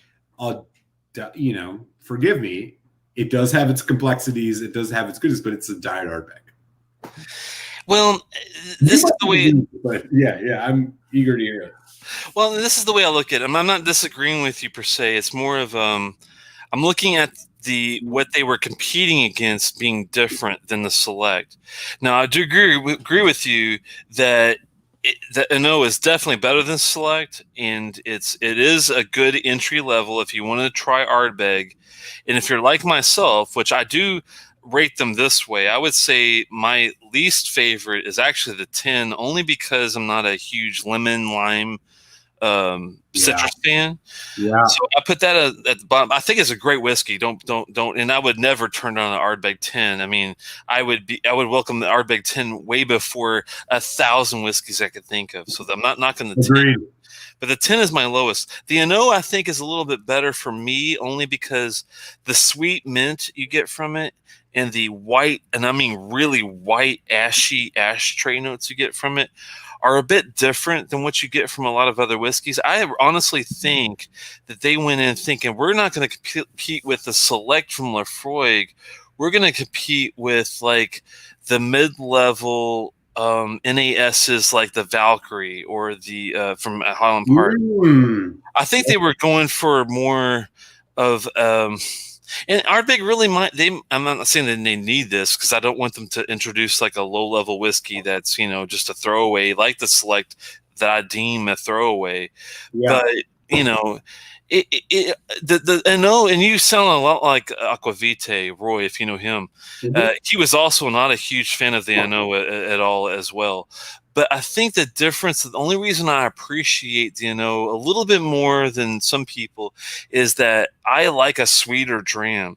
Like he was Malt Muser was talking about how he thought that some of the notes of this black, and I'll agree with him, are intensely sweet. If you don't like a sweet dram, you might not, be as in tuned with this. But with that said, if you do like a sweet dram, I think you will gravitate more towards the NO than you would the 10 because of the citrus pithy notes, if that makes any sense. Hey man, that's a really good description. And like, yeah, I think that like you are making me want to revisit the NO. So I will give you that. It was my second whiskey review on my channel. Oh wow, okay. Yeah, and I gave it a 3 out of 5, which for me was like I recommend. That's fair. I think it's fair. Yeah, I recommend trying or buying it at a good price. I don't think you would differentiate much. You might give it a 3.25 out of 5 instead of a 3.5 or a 3.5 if you're feeling really generous. But it is. I will agree with you. It's not if you're doing a 0.25. If you're only doing a 0.5, I would definitely not go beyond 3.5 by any means. Yeah. I see what you're saying. It's definitely a 3.25 out of 5 whiskey. Even though I do love Ardbeg and I will vouch for the NO being something to try if you like sweet drams, but if you're not a mint fan or a white ashy tray fan, you're not going to like the NO. I can definitely tell you that. Yeah, no, I think you're like, I really think you're hitting the nail on the head there. My feeling about it was maybe a little more derisive, but like I think you're hitting the nail on the head regarding like the subtle nuances of it. I think that ultimately for me, like in recommending an Ardbeg, it's still not completely clear to me why I would say get NO over 10 or get NO over Ugadal, right? Like right. It's like the 10 is going to be the way you go or the Ugi. Like Well, to me, like I agree with you when I put the NO and the 10 to me are kind of like more depending on if you like the 10, you're going to like more of a savory palate. You're going to like a little more complexity. If you're looking more for like a quick, sweet hit of something good, I think the NO would appeal to some people too. So I put them kind of equal. And then I put the Quarry of Reckon as far as like complexity is definitely a step above both of those twofold, but the Ugadal I put on top of all of them as far as the the go-to, if I had to buy just one of these bottles, and I'm talking of anything, and I'm only spending $80, by the way. the Ugadal, huh? Yeah, that's a beautiful spread, by the way. If you invited me over for the holidays, I would look at your spread and be like, yes, this is somebody I want to hang out with every holiday. You're invited anytime, man. Just let me know if you're in the area. You're let's talk though. Like, you do hear, like, I guess it's like, I try to do the best I can. I don't consider myself an aficionado of any stretch. I think I have a better palate now than I did 2 years ago. But as much as, like, I'm sure you do, like, you don't think of yourself as necessarily being like, oh, I have the expert opinion or whatever. Like, not at all. It's only been a few years, just like yourself. Right. There's a subjectivity argument that, like, we always have to, like, cope with. And so for me, I do try to think about, like, I'm recommending a couple whiskeys to some people. Like, how would I say, like, what's the best way to spend your money? And yeah, I think the NO might be something, I could probably have a glass of it. I haven't had a glass of it in 2 years. I could have a glass of it now, and I might say to myself, like, oh shit, If you want that sweet minty white ashtray, then I would say it's a go. But if you don't want that sweet minty white ashtray, then I'd say it's a definite no-go. And there's a personal bias. Like, I love the marriage of sherry or wine cask with peat smoke. Like, you have, like, I think the Lagavulin Distillers Edition, which is literally the 16-year-old, the PX cask. Yeah, it doesn't have the complexity of this 16, but anybody that tries to tell you, like, that's garbage whiskey, like, fuck out of here. Like, that shit is delicious. PX sherry cask on a fucking Lagavulin 16. Don't come at us with the snobbery about, like, oh yeah, this is like an overcoat, blah, blah. Like, fuck out of here. Like, that's a delicious whiskey. And I'll go to the mat for the log. I'm not a huge Lagavulin homer, but I'll tell you this much. There is not a bad Lagavulin. I defy anybody to show me a bad Lagavulin, and, like. Well, one second. Have you been lucky enough? Not, and I will say firsthand, I haven't looked hardcore, but I want to get my hands on it. But I'm afraid of spending money on it. I would love you to review the Lagavulin 10. It's unfortunately it's a travel retail, right? Yeah, but if you can get your hands on the 10, that would be, dude. You would have like 3,000 views on that one video alone if you could get your hands on the 10. I guarantee you. This much, man. I was in Ireland and the UK last year, like, in the fall. I looked for it and it wasn't there. I bought the Glenmorangie Tane, which. Oh, nice! I'm a huge Glenmorangie fan, so just gonna say that. I'm the same way. I bought the Palliser Dark Storm, and I bought one other thing which I can't remember. They didn't have my goal was to hunt for that whiskey because I was like, holy shit, age statement travel exclusive. I'm gonna find this. I couldn't find it. Oh. I have had the Lagavulin 12, the Lagavulin 16, the Lagavulin Distillers Edition, and the Lagavulin 8, and I would never sneeze at any of those whiskeys. Yeah, they're all good. I'm not a big Lagavulin guy. Like, I'm not one of these people that's like I am about Lefroy or Kilchoman, where I'm like a homer about it. They're all good whiskeys. Anybody that, like, tries to come at me with, like, oh, I'm just not hearing it because, like, I think it's insider baseball. You know what I mean? Like, come on. Like, I've got a proposition for you. When this whole virus craziness dies down, I do have an unopened version of a Lagavulin 18-year Fishel release from 2 years ago, unopened. Ooh. If you could get your ass here at some point when this virus thing dies down, we should do a mutual review. What are you doing tomorrow? Of that. Yeah, if you can make it, man. If you've been tested with the whole temperature thing and the whole 9 yards, that's cool with me. I am totally game for that. I have not had any of these, like, Fishel releases from Lagavulin. One other Lagavulin I've had is the 11. I just did a review recently, the 11 Offerman edition, which I think is a totally respectable whiskey. Oh yeah, me too. I have not had some of the older ones. Let's figure out a time to set that up. I would love to do that. I have a couple whiskeys I could bring down that I would definitely, yeah. review on. I do have a couple hidden treasures too. I've got an Ardbeg 19 Trevon that I haven't opened up yet either. I've also got a bottle of Lafroig 18 that I haven't opened up either. I'll bring a green tube release of the. Oh, there we go, man.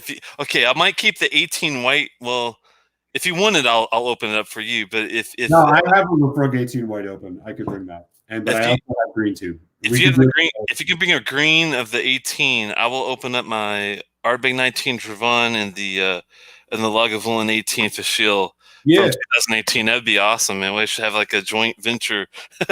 Let's do it. No, let's do it. I mean, you're not that far from me, man. I mean, you're 2 hours. We can figure it out. I might have to crash on your couch, but that's cool. I've got plenty of room, so that's fine. Yeah, I mean, like, just to close the loop on Lagavulin, like, yeah, Lagavulin for me, I like. It's not a whiskey that I fiend for, but like, I defy anybody to like. You hear it. I mean, some people talk shit about the Game of Thrones stuff, which okay, fine, but like they put a that 9 was still fucking awesome. Like, dude, that's not a bad whiskey, and not at all. Like, I'm sorry, but like people who like hate on the Distillers Edition or hate on the like fuck out of here. Like this is all just like Homer fanboy bullshit, in my opinion. Like, don't try and fucking walk in talking about how Lagavulin is bad. Like, give me a break. On everything. Their whiskey is good. Their Game of Thrones whiskey was good, and I'm not even like running around trying to get it. Like, I hear that sometimes from some folks in the whiskey community, and like I just feel like it's snobbery. And I'll be the first person to be like bashing Diageo on certain things, but Lagavulin, they're solid on Lagavulin. You're really gonna hate on a 16-year-old Lagavulin with a PX finish? Fuck you. Like, yeah, exactly. I'm in total agreement on that one. And another thing I'll bring up on the I know from the Ardbeg, I think they were honestly going for not just the Ardbeg Valkyrie competition. I honestly think that was more geared towards the competition for the Lagavulin 8 because of the newness factor of it, the bright peat, and instead of going like bourbon cask, which I mean the Lagavulin 8 is solid. It's very one-dimensional to me, and if I had a choice between Lagavulin 8 and the Ardbeg No, that's when I might take a step back and think, well, I'm with you on that, and that's some of the criticism you get of the Lagavulin Distillers Edition. Like the reality is like the Lagavulin Distillers Edition would be one of the best whiskeys ever if it was at 46%. The fact that it's at 43 like does make me hesitate a bit, but if you can, it's again, this is where price comes in. If the Lagavulin Distillers Edition is on your shelf for $110, you're crazy to pay for it. If it's for $75, $80, which I have seen in multiple places, it's a go. So like for me, it's just like it's not a bad whiskey. It's actually a really good whiskey. But if you get it at the price that is right, like if you came up to me and said, "I'll sell you a bottle of Lagavulin 16 for for $75, and I'll sell you Distillers Edition for 80." I'll take Distillers Edition. Right. Well, that's what I mean. Like it's about like that's where the price comes into mind. But like the idea that like it's bad or like some like I just. Nothing has ever been evident to me that has suggested that. I think it's a solid whiskey. I mean, they do chill filter it and they do color it, and like it sucks. I wish they didn't. But the problem is that the only one they don't chill filter is the Lagavulin 12, which is like $150. And I'm sorry, but like the average Joe ain't gonna find that, and B, you're gonna try to tell somebody to spend $150 on a bottle of Lagavulin. Like, come on, man. Like. It is tough. I'll agree. It is the well. Hopefully, Diageo will take note. I mean, I think a lot of these distilleries, thankfully, have noticed. If you've been observant recently, a lot of like, especially Highland Park and even Ball Blair have listened to us, the whiskey reviewers, and they've thought to themselves, "Huh." NASs maybe not, they might not make as much sense anymore. Maybe we should release more year. Glenmorangie just added 2 years to a whiskey. Like they're all the kids were on, yeah. Their Quinta Ruben was a 12, now it's a 14. Like, okay, maybe they're using refill look. Like maybe there's a cynical way to judge that, but like, there's also the reality that like, good.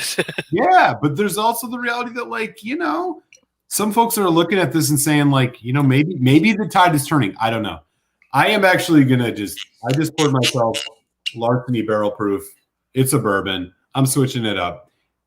I don't know if anybody's had this. I know you're not a bourbon guy, but I gotta share that. It's a good whiskey. Larceny, is that a Kentucky bourbon? Yeah, it's a weeded bourbon, and I'm not one of these people that's like thinks Weller is great, and like I'm not a huge weeded bourbon. I like a rye. I like the rye spice because I think it brings complexity to a bourbon that otherwise you don't necessarily get. But I will say, this Larceny at barrel proof when it's over 60-some%. This is making me second guess weeded bourbon a little bit because the price is good. Again, $55. A bottle of Weller full proof is like fucking $300. Like, forget that garbage.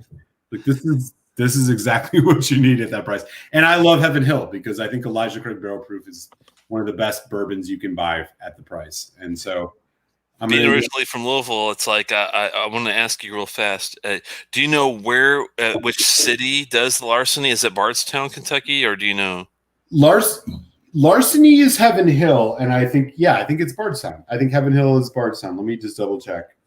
It's definitely in that same caliber area. It's funny because I grew up in that area, which is really sad that I'm not more of a bourbon guy because I could probably have access to like thousands of bourbon. Probably not in Kentucky because that's where they probably go to buy. Yeah, so like I learned recently that you're from Kentucky, but the thing about it is I did the Bourbon Trail last year, and I'll tell you this much: if you're like hunting for rare bourbons in Kentucky, they don't exist.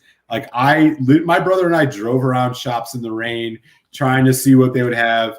Most shops didn't have shit. Even the distilleries, it was like Four Roses had a pick, and like I did get a bottle of Wild Turkey Kentucky Spirit that was. Do they have like distillers editions? Do they have distillery only type of offerings for you guys, or? So it's hit and miss. So isn't that sad? I mean, think of the market they're missing out. If Kentucky bourbon had more of a like the Lagavulin has the Jazz Festival. If you're familiar with that, Jazz Festival is a distillery only, I think, offering that they do. I wish that more Kentucky distilleries were smart enough to do this is our craft specialized thing that only you can get if you come here. That would be awesome, don't you think? I'm in 100% agreement with you on that. I found that the Bourbon Trail was a lot of fun. They did have I did like 9 distilleries. I did Willet. Which didn't have the picks you wanted because Willet is known for its family estate ryes. They didn't have a lot of them. That's a shame because they are a big one. If you come to Kentucky, you hit the right notes. Go ahead. Sorry. Four Roses had a distillery pick, but again, it was just a barrel proof Vic, and it was 9 years. Like for me, bourbon is the sweet spot of bourbon is like 13 to 14 years or 12 to 14 years. More than that, personally for me, it's way too oaky. It's just not that interesting. One thing that I got. So I went to Wild Turkey, and Wild Turkey had barrel picks of their single barrel, which they have a single barrel called Kentucky Spirit, but they had barrel picks of it, and they had one that was picked by Eddie Russell, the distiller. It was like $20 more. Nice. I have to buy this. I'm at Wild Turkey. I got to buy it. I'll eventually do a review. Like I can't not do it. But like, by and large, I found the distilleries had mostly like uninteresting things and things that I could get online, either older or better. And so, yeah, I'm with you. I think your sentiment is generally right on that. And then, I mean, it's funny because they have the Fish Hill Festival, which if you don't know about Fish Hill is like the Isla Distillery Day where Bunnahabhain and Lafroig and all these distilleries have these specialized offerings. I wish Kentucky was smart enough to have such a festival where they have these distillery only offerings, even if it's yearly, to release to the masses to get the hype and the spin and the whole, shebang. I mean, it makes sense to me. Yeah. when maybe with coronavirus, the demand will drop, and they're going to have to figure out other ways to get folks there. But yeah, I'm kind of with you on that. I just generally feel that, like, look, I mean, I started with tequila, I got into bourbon, then I got into scotch. And the reason I moved from bourbon to scotch is that scotch is more interesting. Like, I'm just being real. I still love a good bourbon. Fuck, I'm sipping one right now. I still like to buy some of my favorite bourbons. But the reality for me is that, like, my palate is at a point where I've tasted enough whiskeys that I'm much more interested in, like, the complexities that Scotch brings that I just don't get out of bourbon. And let me ask you a couple questions about some Scotch rye, things that I've liked, and see what you thought about them. I'm just curious. There's no right or wrong answer for any of this. So we all know it's completely subjective stuff here. Have you ever had the Colonel E.H. Taylor Bottled and Bond grain? I thought that was one of the best, and I'm not a grain fan at all. I will despise Gurvan to the end of time. I hate Gurvan. Invergordon and some of these grain distilleries, they just don't do it for me. I'm talking about all of them, and I've had all of them literally. What did you think of the Compass Box Hedonism? The Hedonism I thought was actually pretty good, and being not a grain fan at all, I thought it was a decent whiskey. It didn't, like, capture me, but the Colonel E.H. Taylor Bottled and Bond grain I thought was, like, I think it's a grain. I'm pretty sure it was. It was an old sample I had. I don't have a bottle of it, but I'm wondering if you've ever tried that and what you thought of it. Have you had that one before? I've had the E.H. Taylor small batch, which I think might be the same thing you're talking about. I have not had the 4-grain, because the 4-grain, that's the one I'm talking about. Yeah, the 4-grain is honestly, like, cost prohibitive and, like, a very I was lucky enough to get a sample from a guy that was probably trying to equate one of the Scotch samples I sent, kind of thing. Yeah. So it's probably one of those crazy ones. Sorry about that. I was just curious if you ever. No. The 4-grain is just, like, one of those, like, rare, like, you can't buy it off the shelf. That's a shame, because I will say, if you are into bourbons, and I'm not, but if I was going to get a bourbon and I had the money to get it, hopefully it's not crazy secondary market, but that one was that piqued my fancy, if you know what I mean. Yeah, I liked it. I mean, I've had a sample of the E.H. Taylor single barrel proof, which I thought was great. I've had a sample of the 4-grain, but it was only because I got lucky.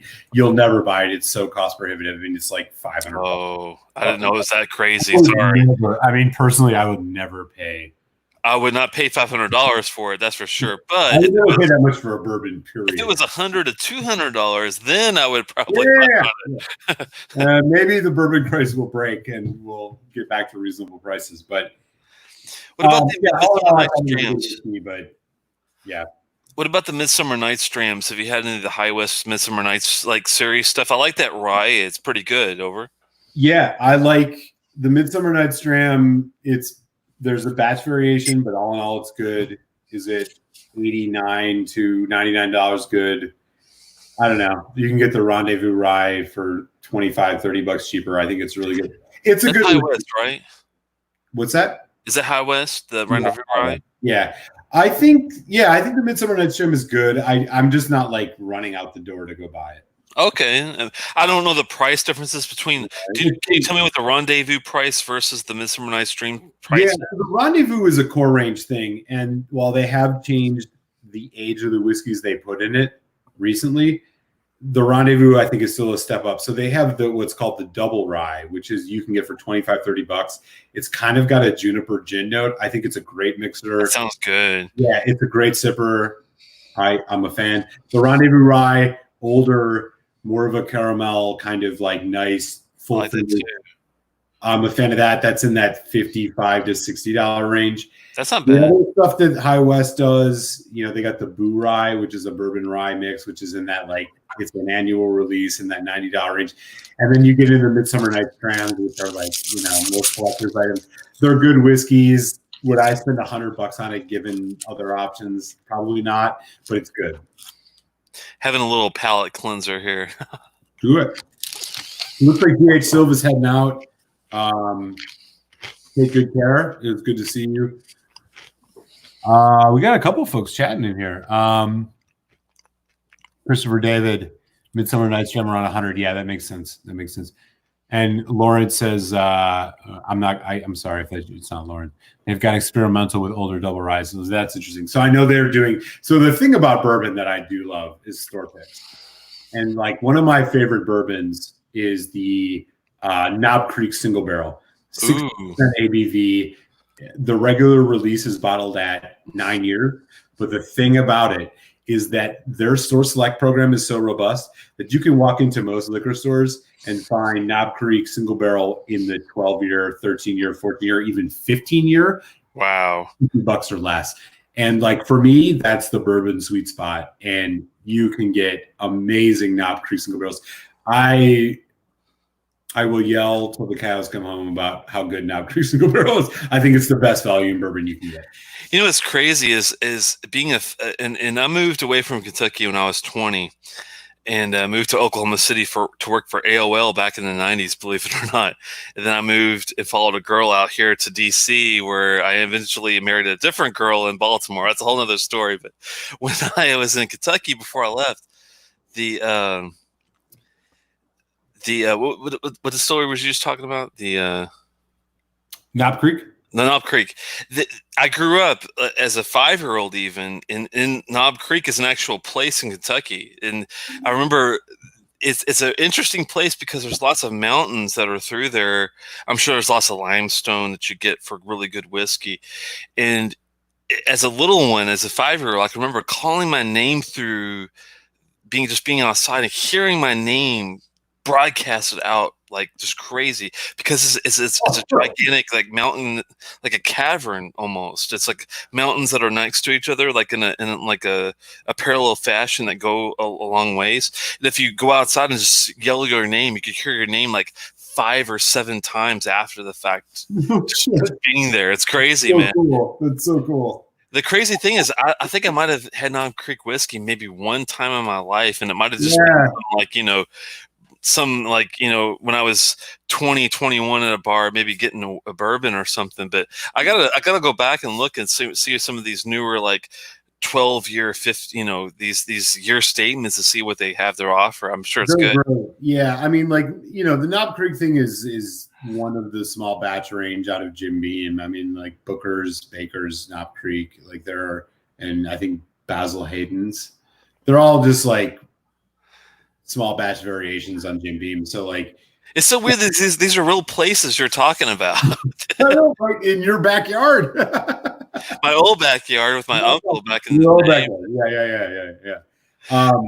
But yeah, I think that just like if you're looking for like the best, like a great value in a bourbon where you're going to get the most bang for your buck, even just the regular release of the Knob Creek Single Barrel, which is like $35-$40, 9 years, 60%. You just can't go wrong. But again, if you go to 3 liquor stores, you're going to find one that's got store picks that are like 10-year, 11-year, up towards a 15-year in that $40 range. It's one of the better values you can get. It really is.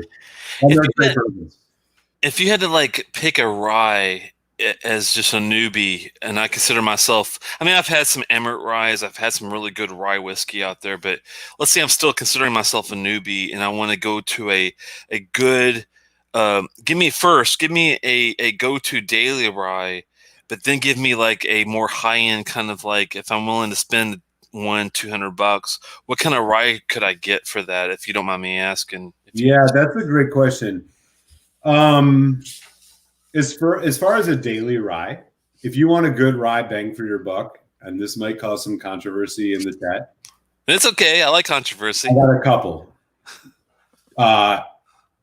Russell's Reserve, which is Wild Turkey, 6-year-old rye, is in that like $50 range, $40 range. Great rye. They also have a single barrel, which is like $60 range. Great. George Dickel rye, which is like 55% ABV. It's like $25. It's a great rye. If you want to get more into the premium stuff, look at barrel releases. So I have a barrel 13-year, which actually, you know what? I'm going to pour after this. Let me grab that bottle. Barrel is a company that just buys barrels from distilleries and like ages them and does what they want with them.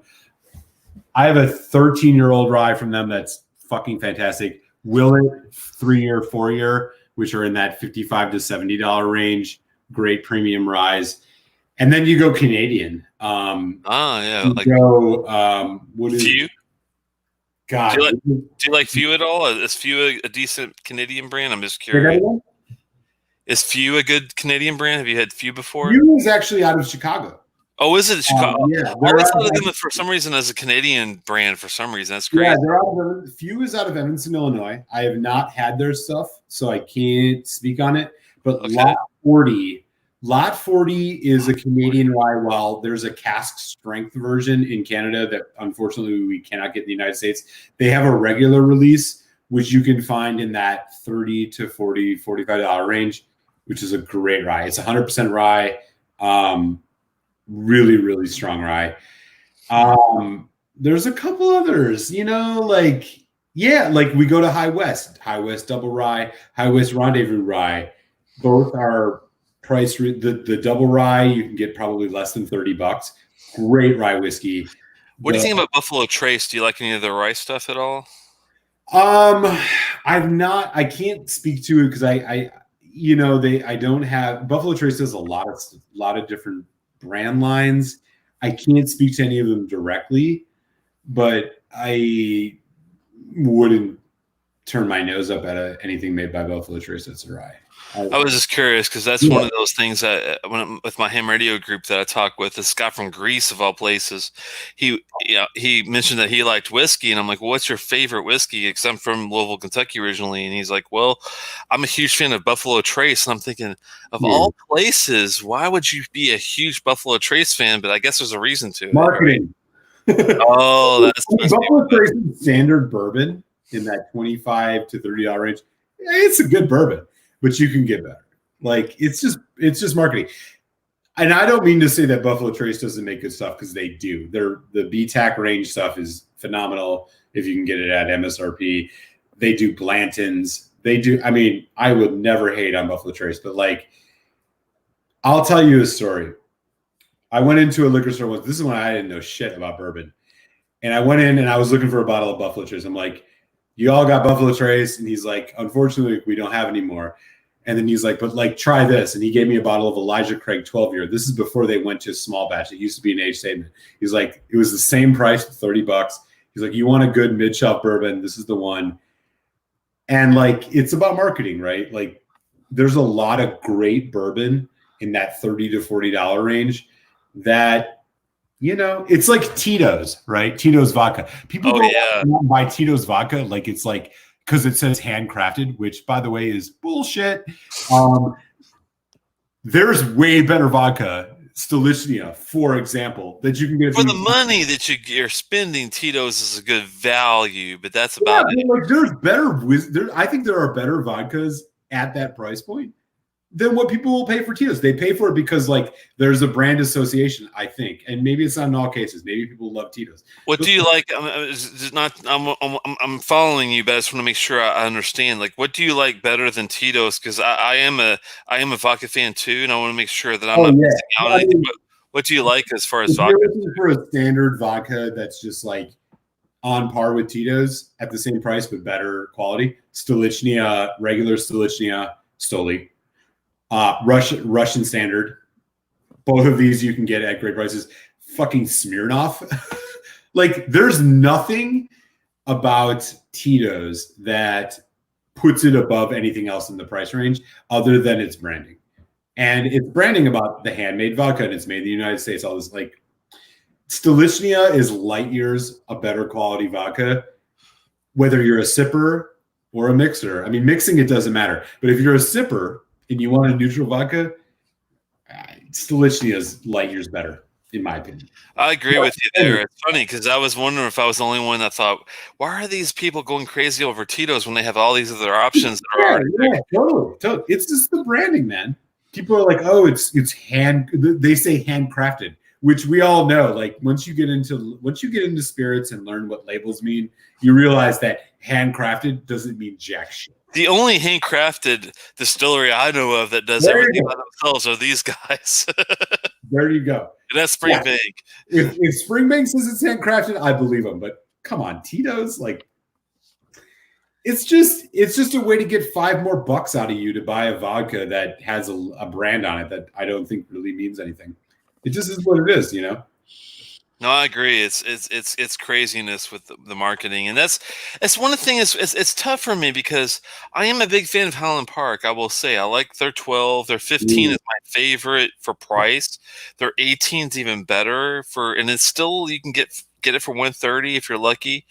And some of their, like the Twisted Tattoo 16-year was pretty good for $100. I thought it was a very, if you like vanilla, brine, that type of floral, that type of whiskey, if you're cool with that, the Twisted Tattoo from 16-year is actually pretty good. But with that said, the marketing is just so over the top. I mean, Ardbeg is thankfully not that level yet, but I hope to God that they control themselves. You know what I mean?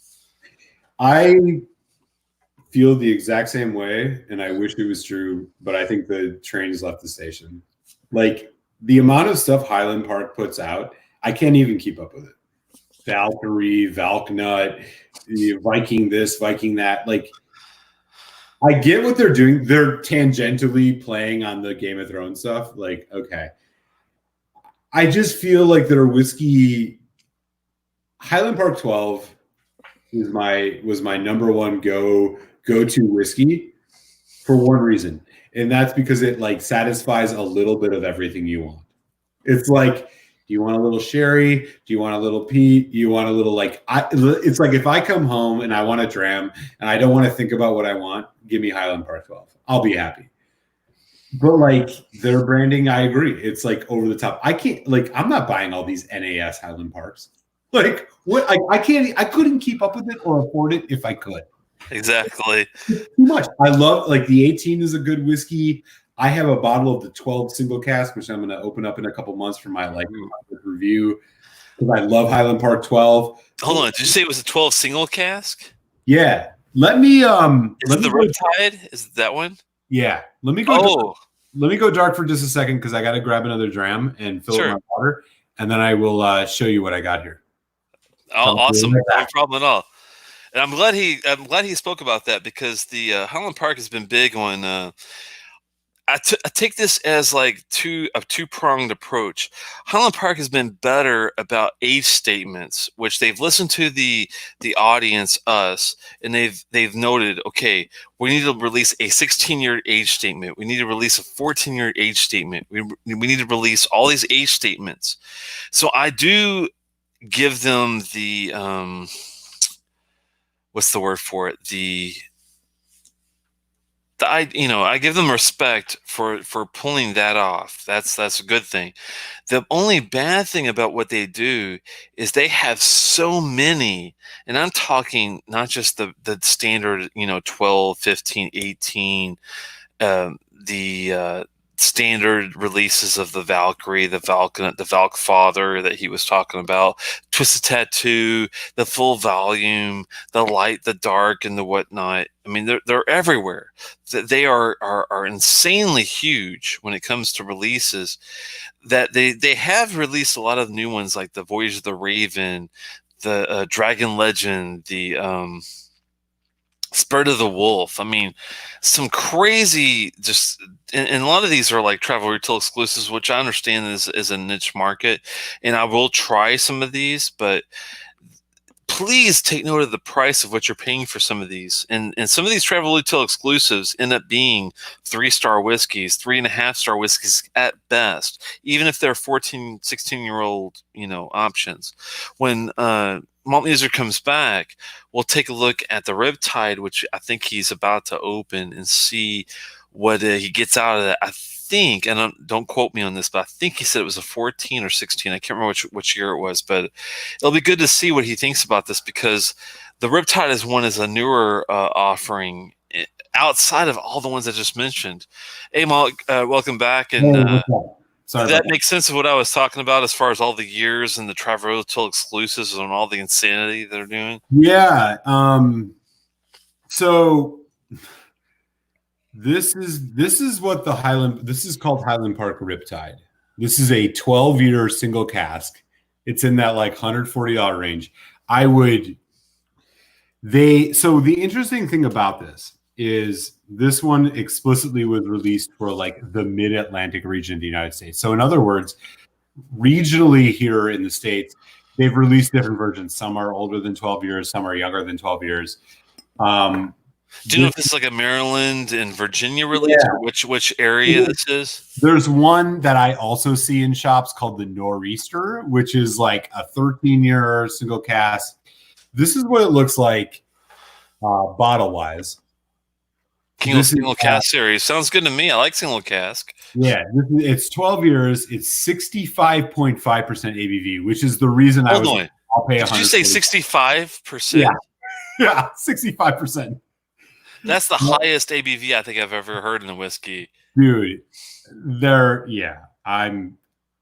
I wish I could open it now. Unfortunately, I can't because I'm waiting to do this for my 100th review because I love I understand completely. I'm glad that you brought it out for a teaser. Yeah, so it's first fill European oak sherry puncheon.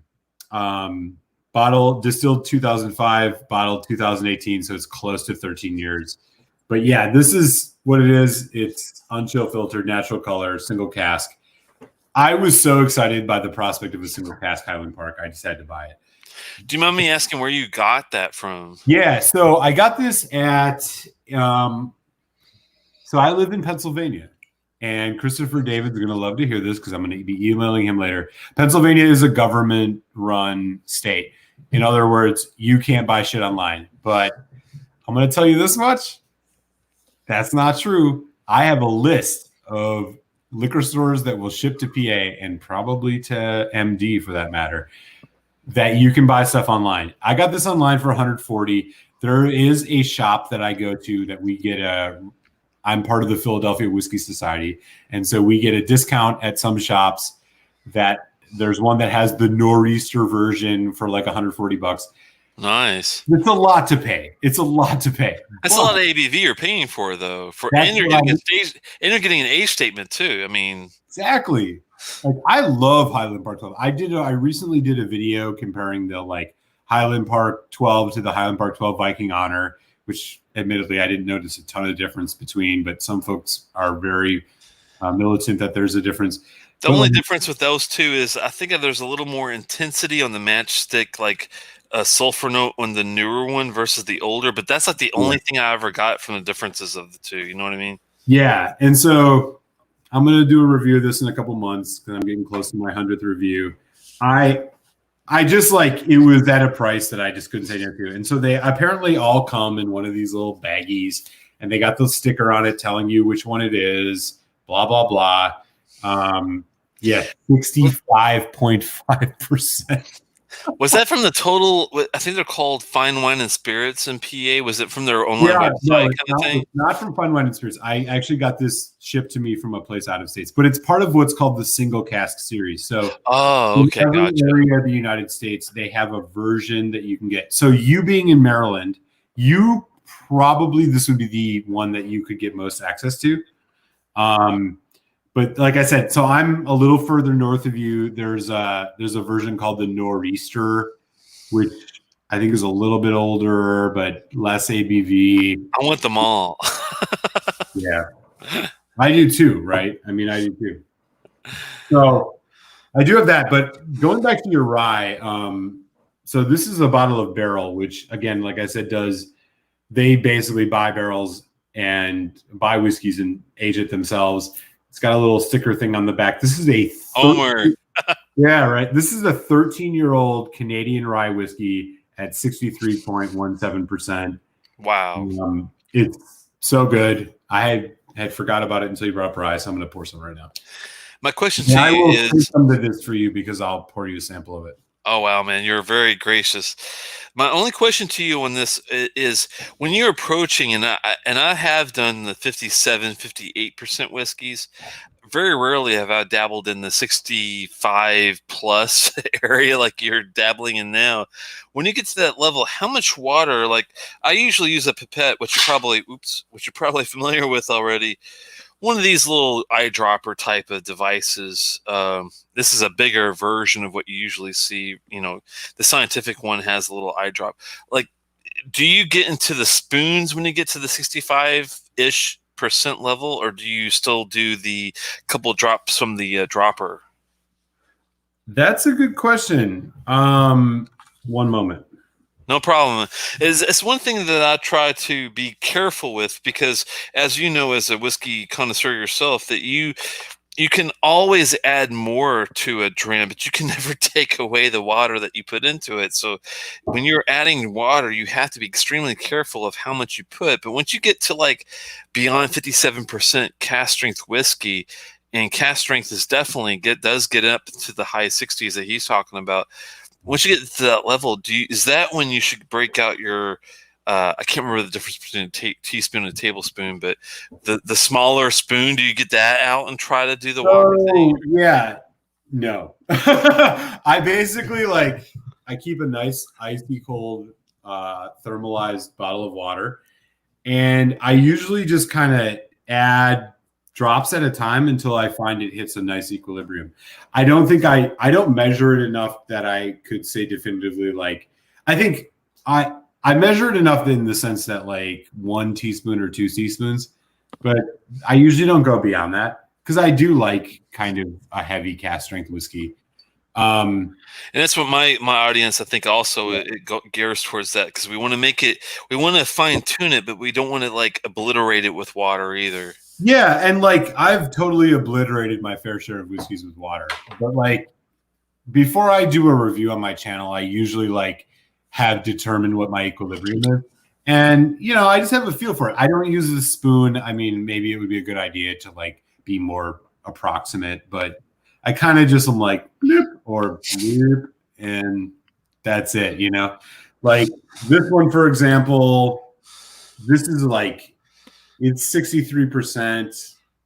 I haven't put any water on it yet. I don't quite remember because I haven't drank it in a while, so I'll probably drink a little bit of it.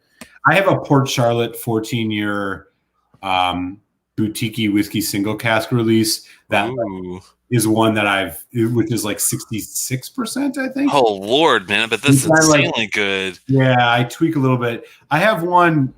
I don't know if you know, so that boutique whiskey company is one of these companies. Great independent company. Yeah, but they do they only do 375 ml bottles. I have a South African whiskey from them. I have a Bowmore 15 from them, which, by the way, you would love to see. You know what? I'm going to grab this. This is an exercise in why whiskey is what it is. This one, is this it? Yeah, I think this is it. Yeah. So if Bowmore is not a distillery that I'm a huge fan of, mostly because they color their stuff and chill filter to death. But this is what Bowmore 15 looks like from that boutique whiskey company. There you go. I mean, that's the way to do it. Yeah.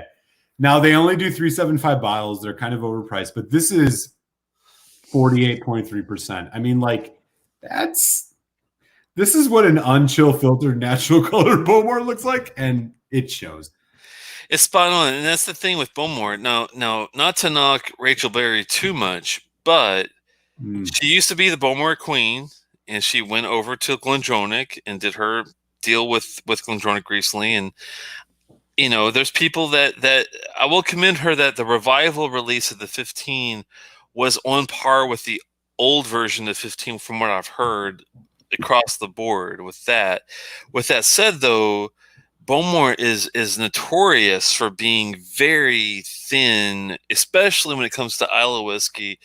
If I was going to Islay at first, I probably would start with Kalila 12, only because that's the finest but most refined 12-year I could think of to get yourself started in Islay, and then maybe branch off to the Lafroy 10 or the Lagavulin 16 or the Kilholmans even.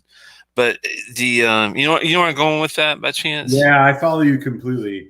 So regarding the Rachel Berry thing, Swami at Malted in Montreal channel, which if anybody who's watching should subscribe to, if they don't, he has a lot of knowledge about Rachel Berry and kind of her style and impact on whiskey. I know she's at Glendronach. I do like the new Glendronach 15 revival, but like I can't speak directly to kind of like the influence she's had on the style, but I do know that she was at Bowmore, and I will say this, that like Bowmore, when we think about Islay whiskeys, has been a distillery that has like consistently disappointed me. Bowmore 12 is to me is just like worthless. Bowmore 15, the darkest, or just the regular 15 is like, I bought this boutique whiskey because I was like, you know what? Bowmore has got to be better than what it is. It is chill filtered to death. It's not the one I have, but the regular release is chill filtered to death. It's full of color. Like it's never been a thing that I've gravitated toward, but I'm very open to hearing people's opinions about it because like I just was turned off by it. But that said, as far as like an introductory Islay, I think your point is well taken on Kalila 12. So I have a bottle of Kalila 12 and also a bottle of Kalila 11, which is from Berry Brothers and Rudd. It's a independent bottling, which is amazing. I feel like Kalila in general is like very citrusy. It's smoky. It's not super complex. I have had the 18. I think your point is largely right that like if you were going to say to somebody like, okay, I'm ready to take that next step. I've had a Highland Park smoked whiskey. I've had some, Ben Romick's peat smoke. I'm ready to like have a real Islay whiskey. Like Kalila 12, probably a good place. I would also say Kilchoman, Mocker Bay, good space, in that $45 to $50 range. If you could hold your ABV, the Kalila Malker Bay is the definite better than Kalila 12. I'll definitely agree with you. Yeah, I agree. I actually have 2 bottles of Mocker Bay at cast strength.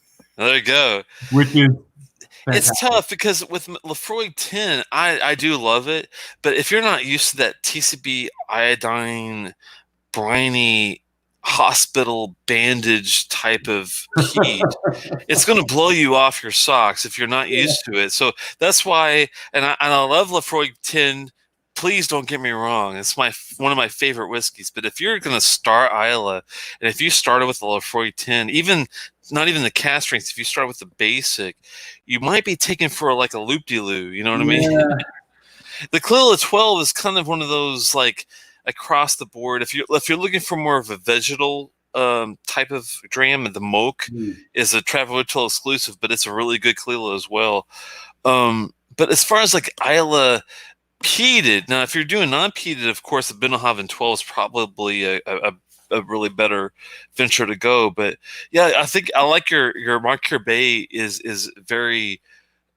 It's funny because of all the Kilhomans you see up there, what do you see missing? It's a beautiful selection. Yeah. What do you see missing is the Marqueur Bay. Yeah.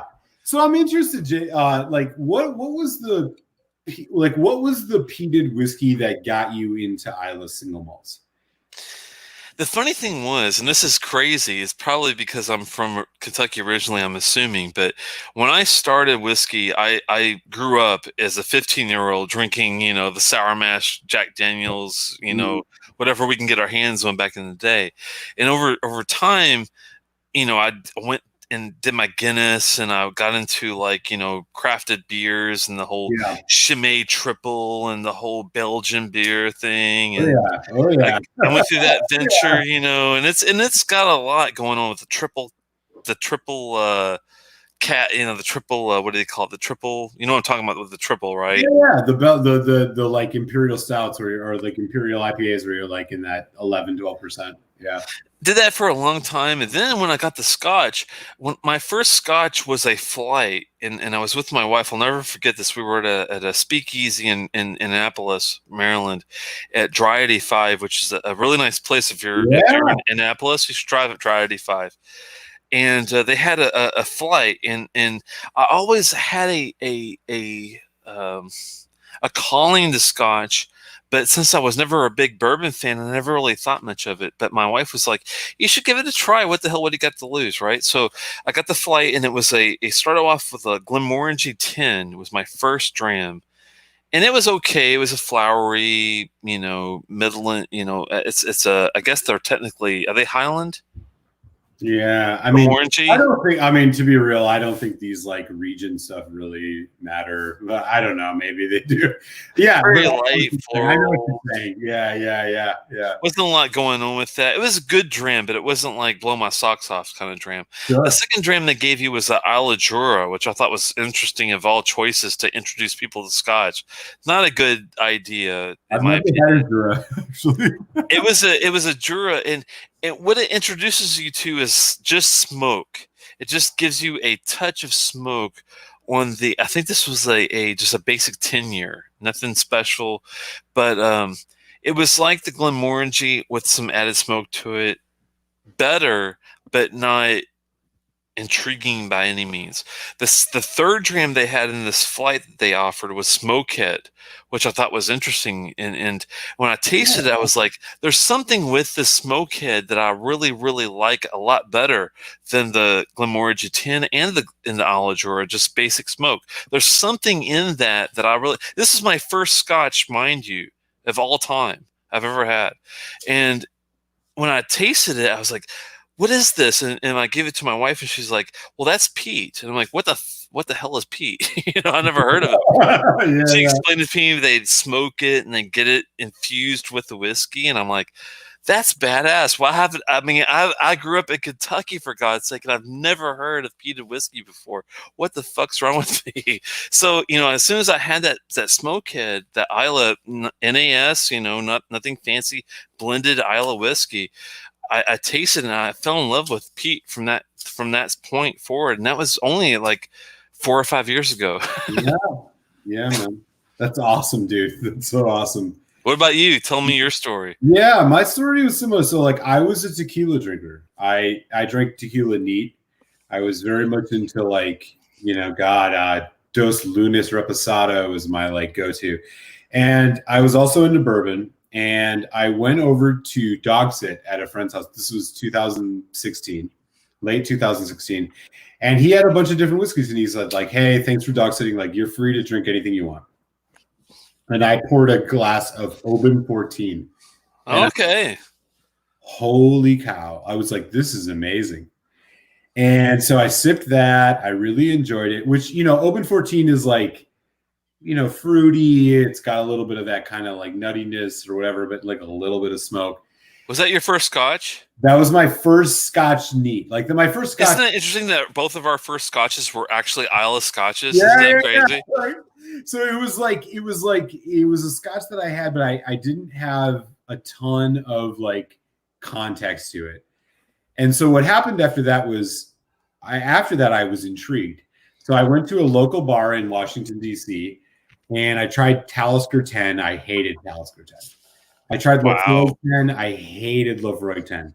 Wow. And then one day I went into this bar again and I had another sip of Lefroy 10. And for some reason that day it clicked. And I was like, oh, this is good. I like it. Like, they say that like heavily peated Scotch, 10% of people who drink it will actually like it. Most people will hate it. I really took to it. And I was like, oh, this is interesting. So I went to a liquor store in Washington, D.C., and I bought a bottle of Lefroy quarter cask. And I was just like, this is amazing. Badass, yeah. So my first bottle ever buying was Oban 14. And then I bought a bottle of Lefroy quarter cask. And that's when I realized I was into peat. And then on New Year's Eve, it was probably the malt moment of my life. It was New Year's Eve 2018, and I was over at this same person's house. He's like, oh, like, feel free to have what you want. And he had a bottle of Ardbeg Ugadal. And I was like, by this time I had quarter cask.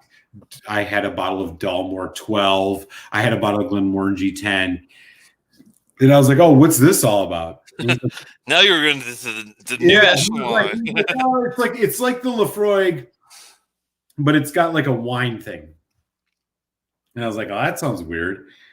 And I poured a glass of that, right at midnight, and I was just like, But you fell in love, didn't you?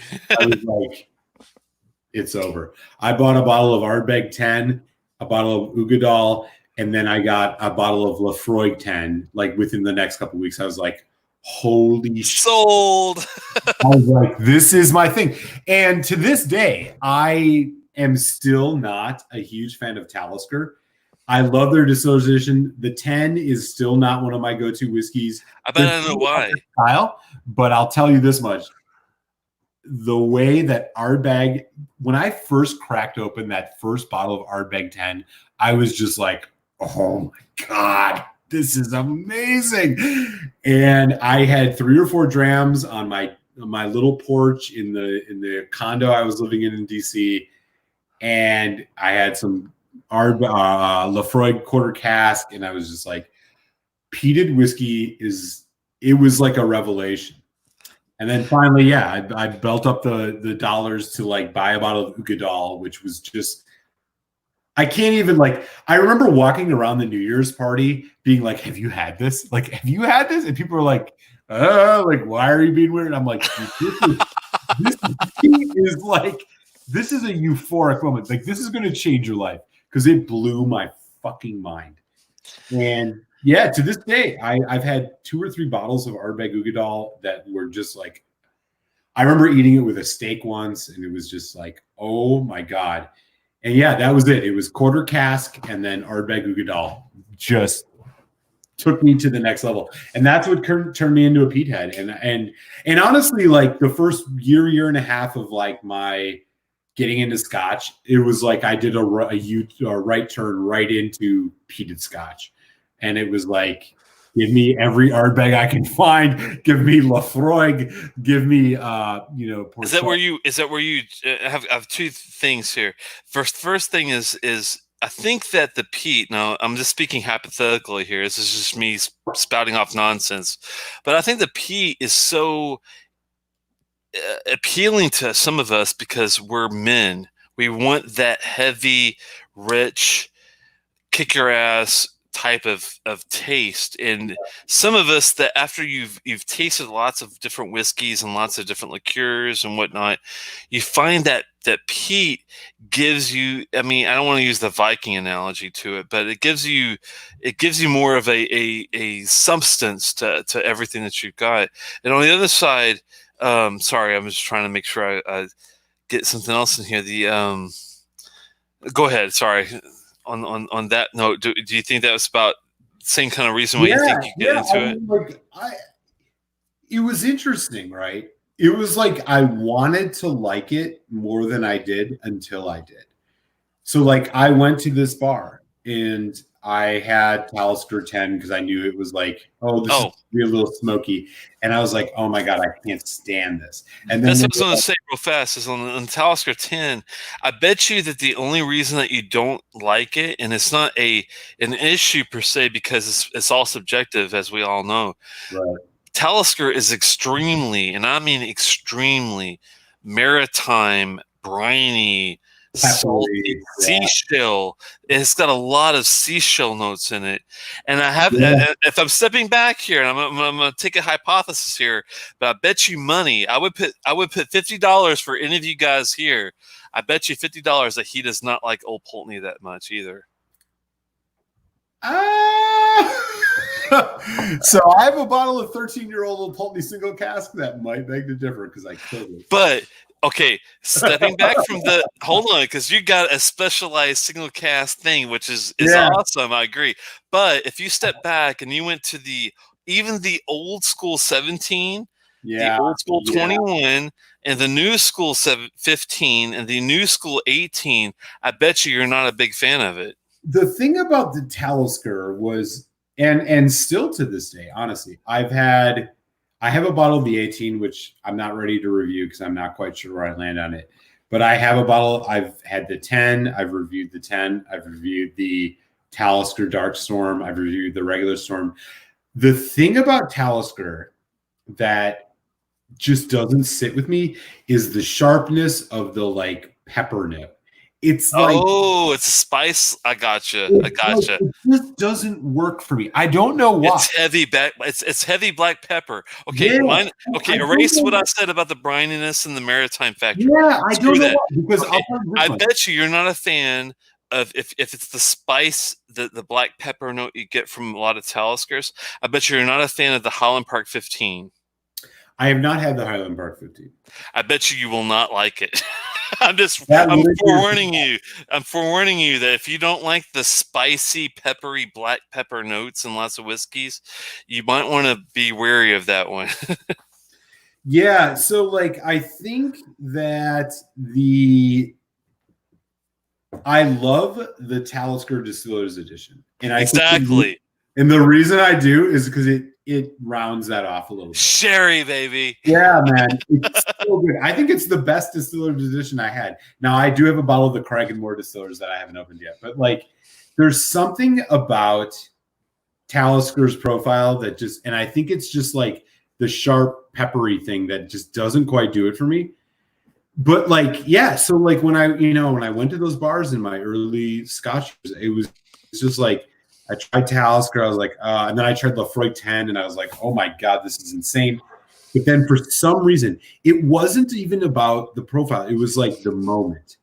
There was something about maybe what I had ate that night, or like how I was feeling when I had that first sip of Lafroy quarter cask. I was just like, this is nirvana. Like, it was just, I didn't realize that like a single malt could be this good. And then I had the Ugadal, and I was just like, oh my god. Let me ask you a question. Yeah, and that's just like how it started, and like I really think that the subjectivity of whiskey goes beyond just like our what our quote unquote individual profile is. I really think it can be so contingent on like the mood, the like what you've ate that day, just how you're feeling. Like I just wouldn't have thought that like a whiskey that had such an extreme flavor would have been that appealing to me. And when it was like a click. And I just went to the races. I was like, I need more of this. Like I need more whiskey that has this flavor profile. And so, yeah, that's how it started for me. I'm a huge fan of the quarter cask, like you said. My question to you is that now that I know it, I'm kind of like, I hate to be psychoanalytical about some of this stuff, but it's kind of fun to see where you really like. Sure. Are you since you're not a fan of the black pepper-esque-ness of a Talisker, what do you think of drams like the Glencadam 13 or the Craigellachie 13 or the drams that have a white pepper type of palate to it? Do you like that? Are you just only opposed to the black pepper-esque, darkness, pepper, spice of stuff, or do you like the bright effervescence of a Glencadam 13 or like a? Yeah, that's a great question. I have a bottle of the Glencadam 13. I just have yet to open it, so I'm not sure. That's okay. I've had the Glenallachie 12, which I liked enough. The Craigellachie. Have you tried a Craigellachie before? Oh, I'm sorry, Craigellachie. Yeah. So I do have a bottle of the Craigellachie 13, and I've also not opened that, but I have heard the notes that you're talking about is like kind of the description of that bottle. I don't know. I'm just interested to see what you think about white pepper. Yeah, have you had white pepper in any dram that you can remember that you actually enjoyed by chance? I know I don't want to put you on the spot, but I'm just trying to think of what you think. Oh man, white pepper. I'm trying to think of some other white peppery drams I've had that you might have. Kilholmans don't really have a lot of white pepper notes. Bunnahavens really don't either. You really, to get white pepper, you really have to get out of Isla or Campbelltown. You have to go to like oh man, I'm trying to think. I can't even think. I guess like Craigellachie 13 is a space side. Pepper. In the comments, go ahead and tell me any like special white pepper type of drams you're aware of. I'm eager to see if Malt Muser likes any of the white pepper notes that he might get from.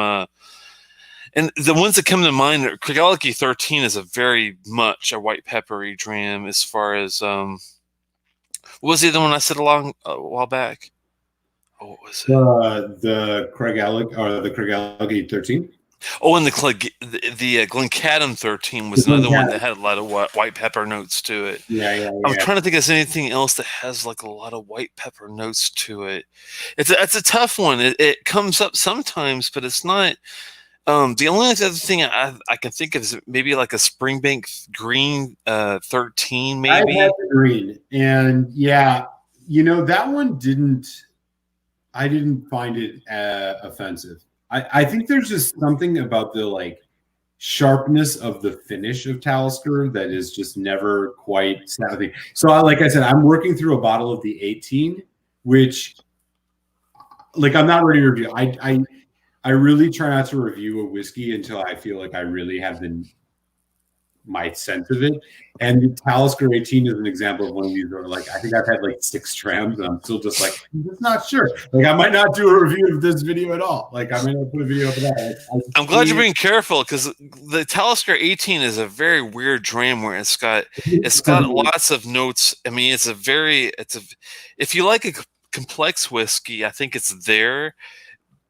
Yeah. But in order to really enjoy it, you have to like florals. You have to like bright effervescence, white pepper. You have to like deepness. You have to like the peat smoke. You have to like and sherry. You have to like all these really broad spectrum.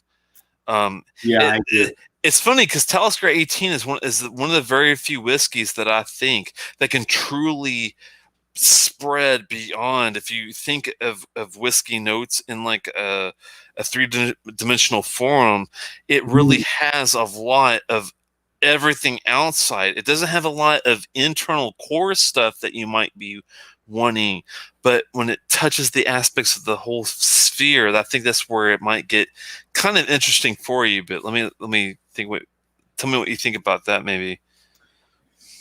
I largely agree with you. I'm not sure I'm at a place where I'm still just not quite sure about it. I got a bottle at a really good price. I mean, it's like a $170 whiskey, but I found it for like $120, so I grabbed 2 bottles. You found the 18 for $120? Yeah, I'll send you a link if you need it.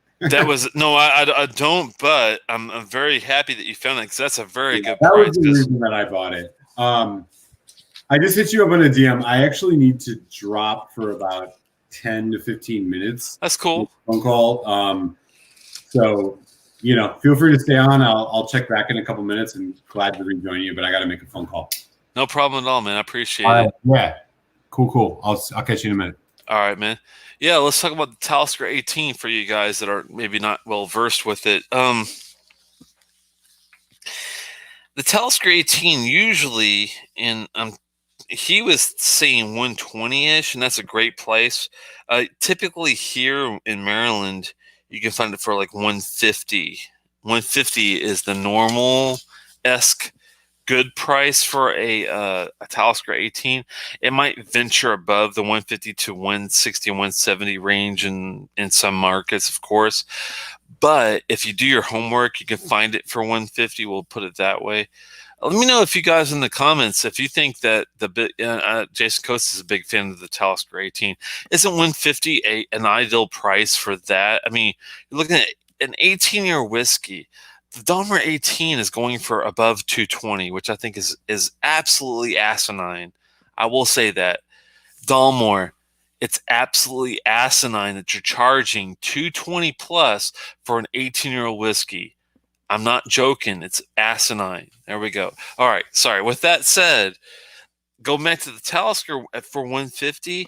The Talisker 18 is a no-brainer. It's definitely, even if you're not a huge fan of maritime notes, seashell notes, as Malt Muser might not be a fan of, or the black pepper notes that you get from Talisker. Black pepper comes with a lot of Talisker. I mean, that's their core has a lot of black pepper in it. And if you don't like that aspect to it, you're not going to like Talisker. That's just the bottom line. But if you do like that, aspect, then I think that you'll be a big fan of the 10 and the 18. I haven't had the 15 yet. I gotta get my hands on that one. They were talking about that in the comments. buy the Talisker 15 for $100 overseas. That sounds great to me. Stephen Connor, good to see you, man. Sorry, I'm sorry to be. I don't mean to be neglectful for the people that are in the comments, but hey, Malta Montreal, Swami, good to see you, man. I'm glad you're able to make a presence deal. All I have right now is gaming and roasting YouTubers. I guess you're roasting me. That's fine. I don't mind. I'm probably the worst roaster because I'm the one that doesn't care the most. There you go. Glendronach is way better. I guess he's comparing that to Talisker. Man, that's a tough. That's a really tough statement there, Daniel. The reason I say that is because now I appreciate an Isla peated dram, and I appreciate a Speyside / Highland more what's the word for it? Non-peated but yet sherry dram, like Glendronach, for example. Now, with that said, you're comparing Talisker with who was it? Let me go back up here. Glendronach. Now, Glendronach is a very well done sherried dram casked offering. I will, if I'm in the mood for Oloroso or PX for that matter, if I can get it from Glendronach, I will go for that and be very, very happy, very content with my selection. But if I want peat, if I want a little bit of smoke, I'm not going to look for Glendronach for that. I'm sorry, but they just do not offer that for me. I'm going to go for a Lagavulin Distillers Edition. I'm going to go for a Laphroaig. If I'm wanting to go more towards a sherried, oh man, PX cask, of course, is an option. It's not sherry, but Madeira, Carriages is an option. There's other options out there. The Ardbeg from Ardbeg, Ugadal, of course, but I don't know. I mean, Glendronach is good if I'm going for. If I don't want the peat, Glendronach is the way. The Parliament, 21-year Parliament, the 18 Allardyce. Yes, I'll agree with you. Even the high-end 1992 single cask Glendronachs for a sherry bomb, I will agree with you. I will go with that above an Abelauer. Definitely. No issues there. But when it comes to fighting a sherry plus a peat, you have no comparison. I would definitely go with any Isla distillery with a sherry before I would go with Glendronach. That's just me. Now, I don't not Glendronach for that, but I need a little smoke with my peat. It's a little smoke with my sherry, I should say. I need a little smoke with my sherry. So for that, for the smoke aspect with the Glendronach, I'm going to go for an Isla. That's just the way I roll. Sorry, I'm going to catch up with some, comments. Thank God that was empty. Let's go up to Stephen Connor. You'll enjoy that slightly, but different than less coastal one, but still have notes of the Talisker. Okay. Talisker, apples and oranges. Yeah. No compared to Dalmore. Now, Dalmore is a whole different thing. I prefer sobriety to Dalmore, Jason says. Wow. I prefer sobriety than Dalmore, Jason says. I prefer sobriety than Dalmore, Jason says. I'm just gonna leave. I think that's one of those mic drop moments that you just you let sit out there. You say it, and after about 5 seconds, you just drop it and just let it go. That's something else, man. I'm not sure if I would say. I'm not the biggest Dalmore fan of all time, but I do appreciate what they did with the the King Alexander III as a 40%. If you add a couple drops of water to it, it does open up. It's a very nice whiskey. I do love the 18. Dalmore 18 is a fine whiskey. Is it worth $215 plus though? That's where I'm kind of like, I don't fucking think so.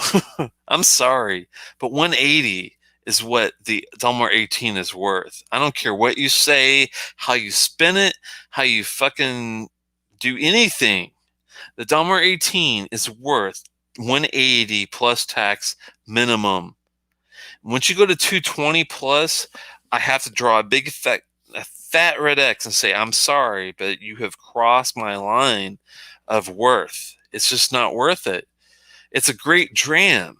I will not dispute that. But for the ABV you're getting me, it's just not worth that price. If it was 50 something percent ABV, then I would agree with you that it's worth the 215, 218, whatever price. But without that ABV at 40, 43, 46 even, whatever, let's look it up here. I'm on a roll, so sorry. I'm going to get my soapbox right now with Dalmore. And you fuckers know what I'm talking about with Dalmore. Coloring ass bitches. Let's go to the Dalmore 18. Now, this is a good whiskey. I will agree with anybody. The Monticello, Orloso sherry cask and the whole, filled with 30-year-old Oloroso sherry enriched with PX sherry and all that mess. I mean, I'm with you, but it's 43 fucking percent. 43. That is not enough. I need my whiskey to be at a minimum of 46%, and I would ideally like it at 48% minimum. 48% minimum. That's it. 51 would be perfect, probably for me. 50 to 51, I would be like, okay, I'm gonna kowtow and I'm gonna be, fine with that. If you don't have the ABV, I'm sorry, but it's just not a go. It's just not a go. It doesn't have the mouth coat. The mouth coat is a big thing for our guys. It doesn't have the roundness. It might have the complexity, and I'll give you. Dalmore's got a shitload of complexity. I will vouch for that, and I am cool with that. But you don't have the mouth coat. You don't have the ABV. If you don't have those two things, that's a big fucking part of what we're talking about here, and it makes a big difference. And I'm sure that some of my guys here are going to validate that. I would definitely comment if you think that ABV and if mouth coat is a huge deal for your whiskey experience. This is your chance to tell people at Dalmore, Diageo, whatever you want to think of it as, and they do chime in sometimes, time to time. They might take a look at a video. If you want them to look at the ABV and the mouth coat of what they're giving you, if you don't want it to be going from now on further for Dalmore, then this is your chance to say something. And I think that's my only beef is the ABV and mouth coat of Dalmore has just not been there for me. With that said, I'm not going to go crazy, but you know what I mean. Here for Stephen Connor. That gives me my sort of pat on the back there for that, that's on the same realm of some of the other guys. Let me go back to some comments here on the side. Dalmore King Alexander 3, the rest is dwarfed by any other decent sherry whiskey, which I completely agree. That's their only ace in the hole they can throw out there. But even at 40%, 43 or whatever, with a drop of water, yes. But outside of that, you are so stuck. Some Glendronach has some smoke in pre-1996. They used a combination of peated and non-peated barley before then. Very slight, though. Yeah. The Glendronach old school stuff is so good. And thank you so much for Stephen Connor. A huge kowtow for that one. those single cast, man, will be forever embedded in my memory of how good and how potent those sherry bombs are from Glendronach. Now, are they, should they get into the peated market? I like their peated whiskey to an extent. It's okay, but leave the peat to the Isle people. I mean, I'm just saying, devote your expertise and your refinement to your sherry bombs. I mean, those are what you are noted for. Don't go into a market that you are not comfortable with and that you will not win with. I'm telling you, you will not win with Lafroig, Ardbeg, Lagavulin, Kalila, for peated Kilhoman. You will not win against these peated whiskeys. They are set in stone. They will not budge.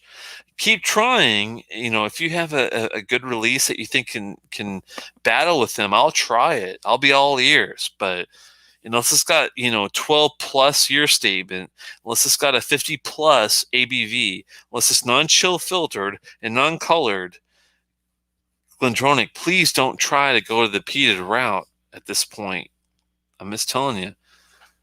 Have you had an independent Dalmore from Jason Coates? 1 second.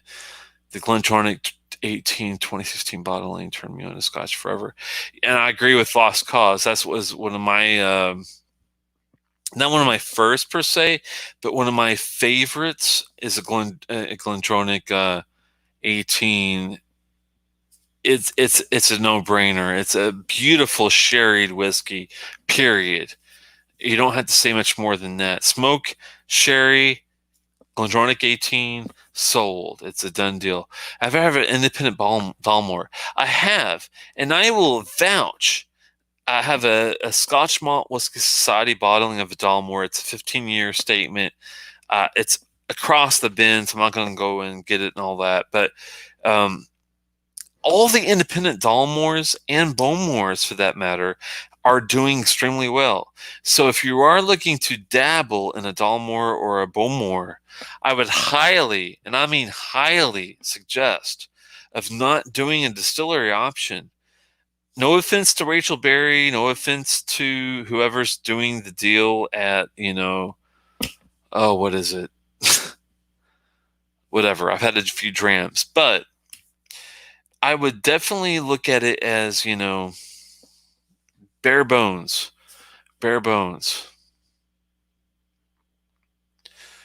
A Port Ellen at 43% was sublime.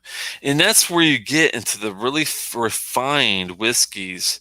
And this is why I'm not going to knock a Delmore King Alexander III whiskey, even though it is $300 plus and it is pricey.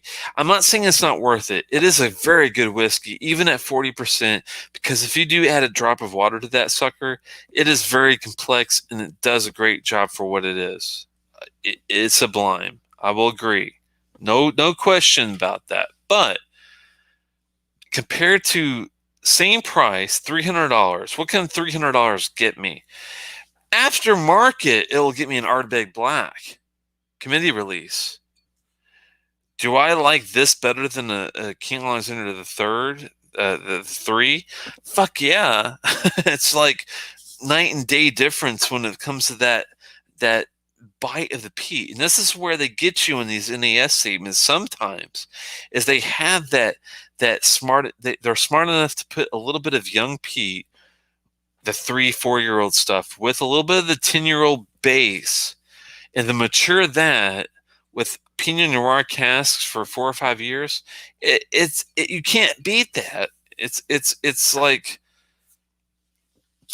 the equations do not equate. The equations do not equate. That's my statement for the deal here. Sorry, I'm going to go back above here. But you're right for Stephen Connor on that. Wow, I bet I've never had a Port Ellen. Jason Coates. Wow. I can't say I'm not surprised because it was very hard to find. I was lucky enough to get a Port Ellen from someone. I'm not going to disclose who it was. But Port Ellen is a very missed offering, and I'm glad on one hand that Diageo is smart enough to think about Port Ellen and Rosebank and some of the dead distilleries there in Islay. On one hand, on the other hand, I don't want them to price gouge the hell out of this, because I know that 30-year-old brewers are selling and Port Ellens are selling for thousands of dollars. It's insane to charge that much for juice. I don't care, what it is. A couple $100, a few $100, yes, I can understand. There's got to be a threshold of this. I mean, maybe I don't make enough money, and that's the reason why I think of it that way. But once you get to the thousands of dollars for a bottle of juice, it's like, my God, people, what's your favorite go-to non-Scotch? That's a good question there, Daniel. Sorry, I'm catching up with comments here. Non-Scotch go-to. Wow. If you're talking about like a run-of-the-mill daily dram, I don't want to spend a lot, but I'm not going into the single malt area like a Magnus, a Highland Park $35 range.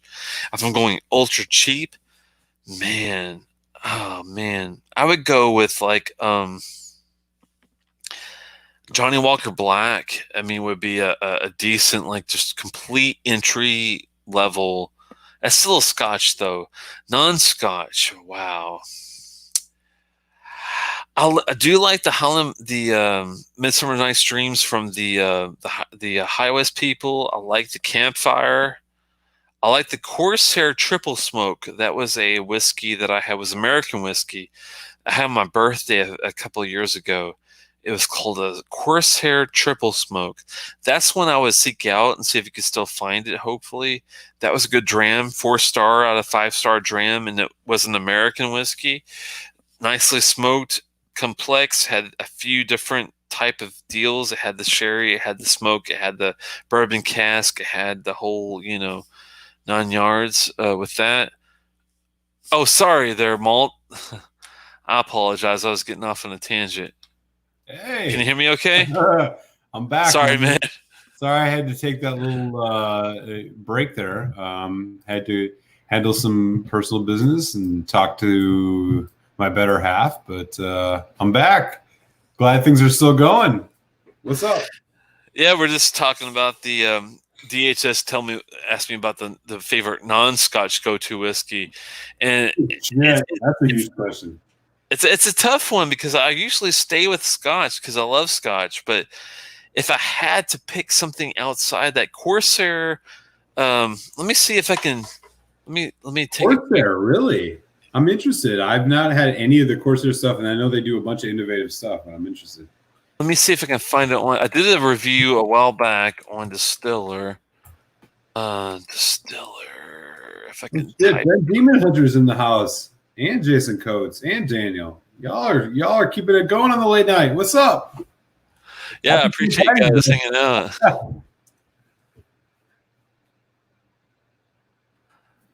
Definitely appreciate the after hours hangout here. Let me see if I can find the. Yeah, why not? Let's just keep it going. Corsair. I remember that there was a Corsair. Type correctly. Jason Coates is one of my favorite people. He is funny, and he knows his whiskey, man. He's Jason Coates he's no lightweight, man. He knows what's up. Stephen Connor's in the house too. What's up, Stephen? How do I spell the Corsair? Isn't it COA? CORSAIR. SAIR. Corsair. I was messing up and I was putting it with the COS instead of the CORS. Yeah. Okay. The one that I really liked, and you should definitely seek out. I'm speaking from outside my Scotch realm, and if I'm meditating and I'm thinking about outside, the Corsair Triple Smoke. It's an American single malt from Tennessee. And it's a 40 APV, but so the ABV is very low. I will agree. It's a new charred oak cask type, but it is a very good, I'd say, medium. Let me give you the notes real fast. Give me 1 second here. Show comments. Here we go. It was my birthday. I had this whiskey. I was out in a restaurant, and it has a very awesome nose. It has cherries, both black and regular cherries. It has a very depth to it. Sweet corn, smoke, peat, vanilla on the nose. A medium mouth coat of nice spice. A hint of black pepper, smoky vanilla, toffee on the palate. It's like a scotch and a bourbon and a rye all in one sitting, thankfully without the dill note that you get sometimes on some of the rye, whiskeys that I've had. I do not like dill. No dill in this. Solid performance. If you like a sweet, buttery, long finish too, I give it a 4 out of 5. The age could be more. Age could make it more complex, but why bitch about it, right? Yeah, I hear you on that. I'm gonna pour a little dram here, man, so I can get back into the action. So I'm gonna do that Boutique Whiskey Company Bowmore 14, or pardon me, Bowmore 15. This is bottled at 48.3%, unchill filtered, natural color version of a Bowmore. This is the only way you can drink Bowmore, I think. I don't know. No, I agree. If you're going to go for a Bowmore, guys, or a Dalmore even, and I'm sure there's other distilleries out there. Which ones? I said, yeah, I agree with you on that Dalmore. Dalmore, Bowmore. The third bottle of scotch I ever bought was a Dalmore 12, and I was like, it looks so amazing. And then I was like, wow. When I realized that thin as rails, right? Yeah. Then I realized ABV probably matters in value, and why is it this color? But you can't deny, God, it looks good on the tap. And not to knock Diageo, which I respect for, they do Guinness for God's sakes. But with that said, they have bought a lot of distilleries, and like Mocknamore, Cardew, some of these distilleries that are not like noted as being the even with the 15, 18-year-old statements, Cardew 18 is not the best whiskey out there. Have you ever had a Cardew 15 or 18? I have not had any Cardew. Oh my goodness. Yeah. You're not missing much. I'm going to put it that way. So when you're looking at the Diageo releases, they have their greats with the Lagavulin and some of those, like the Taliskers. They have their missteps with they have to fine tune or refine somehow the Mocknamores. They have some gems. The Blair Athels, which is a great flora and fauna release. Have you had that one by chance? I've not had the Blair Athol, but I just recently actually did my review finally of the Mocknamore, and that was an interesting whiskey. The Aaron Mocknamore, is that the one you're talking about? The thing about the Aaron Mocknamore is like they say it's like a peated scotch, so you're like, okay, 46% non-chill filtered, natural color, says it on there. But it has like no smoke to it. Like it was like Kalila without the smoke. I really was like, I enjoy it personally. Like I would pour myself some of that. Like I enjoyed it, but I'm thinking to myself, like, is this a whiskey that I could recommend to somebody? Like, I don't know, right? Like, I agree with you. But there's two different things here. You're talking about the Aaron. One second. Yeah. Aaron. Oh man. One second. Aaron Mock. The Mocknamore. Now I'm talking about. There's a different distillery that Diageo owns, called, and I might be mistakenly pronouncing this. Let me see if I can find it. Oh, really? Okay. Yeah, it's a different. It's a different distillery altogether, but it's Mocknamore. It's MANNOCHMORE. There's a 12-year flora and fauna release that they did back in the day, which is still available, but okay. It rates extremely low because, as we all know, for Diageo, and this is the reason why I think it's kind of tough to really dive into some of these lesser known distilleries. They're used for blends usually, as you know. Right. Your Johnny Walkers and Johnny Walker's a big one. Like everything. Yeah. And Dewars and Bells and Ballotines and you could think of it, and you'll know what I'm talking about. The Mocknamore 12-year flora and fauna, unfortunately, is one of those releases that rates as an average as a 2 out of 5. and it's just because On distiller? Say again. Are you talking about on distiller? Average? Yeah, on distiller, Wow. even it averages out as the 2.25, tops type of whiskey, and that's one of those distilleries that I hope that Diageo will take and find a way to make it like a Lagavulin or a Talisker. You know what I'm trying to say? I know exactly what you're trying to say. Yeah, that makes sense. Make it more of that, refined, give it a 15-year, give it an 18-year, whatnot. But unfortunately, yeah, their 12-year doesn't rate that well, and hopefully they can find ways to make it better. But the Mock More, the one that you're talking about with Aaron, I haven't tried. That's their peated Aaron offering. I take it that you were not a big fan of that, correct? My review is yet to be posted on the channel, but my general feeling was like I enjoy it personally, but like it lacks a smokiness for a peated malt that I just couldn't quite put my finger on, and so I'm kind of in a try before you buy, rating range. Like it's not that it's bad, but it's like $75, and I'm like, yo, should you spend $75 on this? Like, That's how I feel about a lot of these, like the Loch Lomond. Some people like Loch Lomond 12. I'm not a huge fan, but even for the people that like Loch Lomond, they have this Inchmuren series, which is their more heavily peated series. Sure. I've had the 18 year version of that. It just doesn't do anything for me. It's okay. It's not a bad Scotch, but we're talking 3.25, 3.5 out of 5, rating. Sure.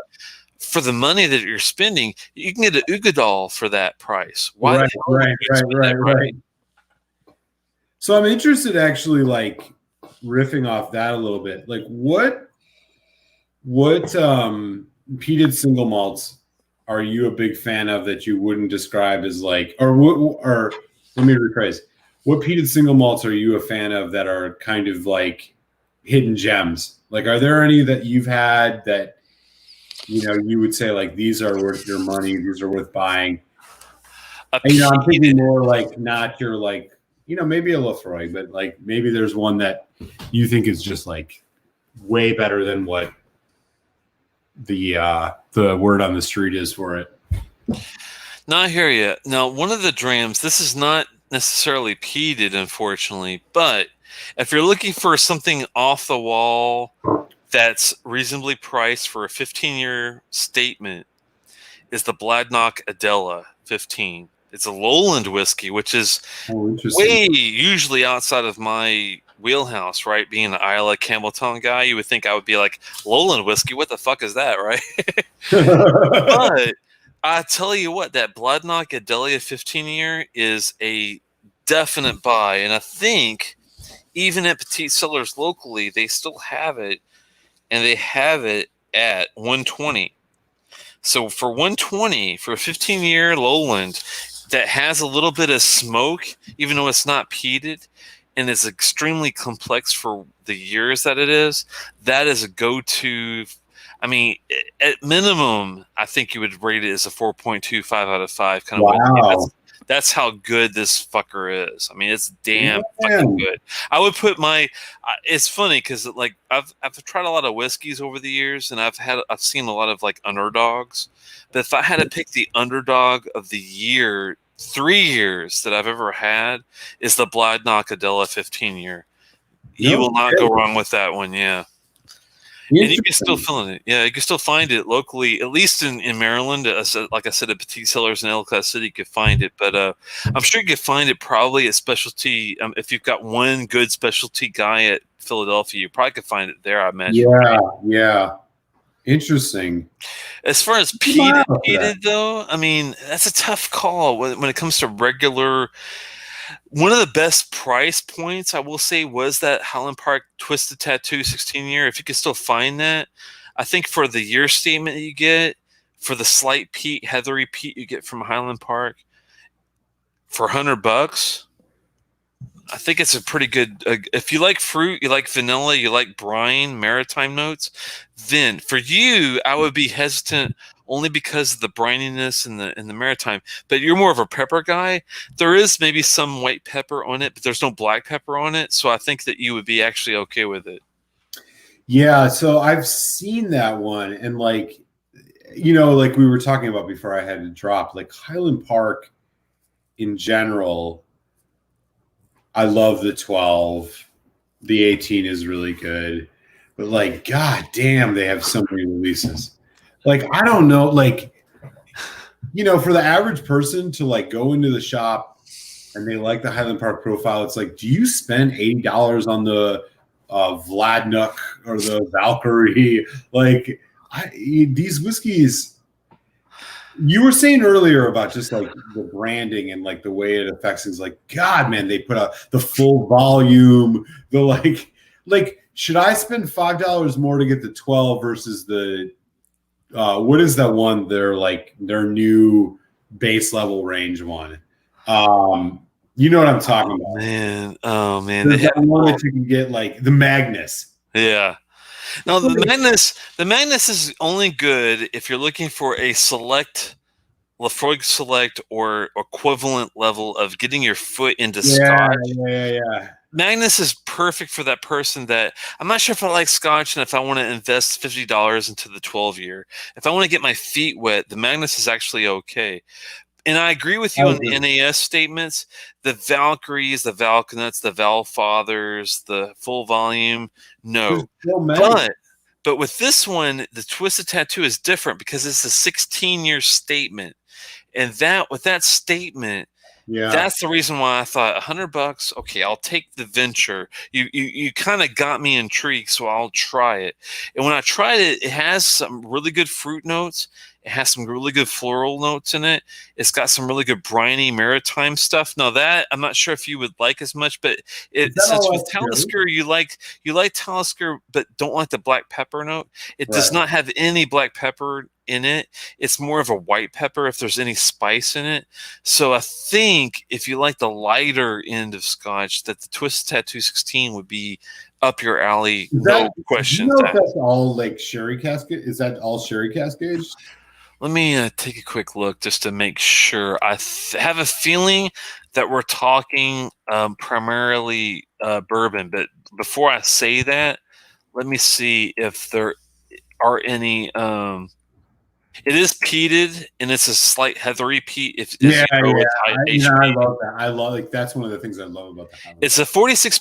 It's a 46.7 ABV, which is, is for me is pretty good. Yeah. It's aged part in first fill bourbon cask, which right there has me sold, right? And before we even departure from the aged in part in first fill bourbon cask, we also have ex-Spanish Rioja, wine casks. So we're talking specifics on the cask type, and that's one thing that Dalmore and some of these guys that do have going for them when they do the whole Mochacelum, type of Oloroso cask and whatnot. They do have that niche, but the only reason why I don't give Dalmore the pass, but I do give Highland Park the pass on this particular whiskey, is it's a 16-year age statement. It's 46.7 ABV, and it's specifically aged part in first fill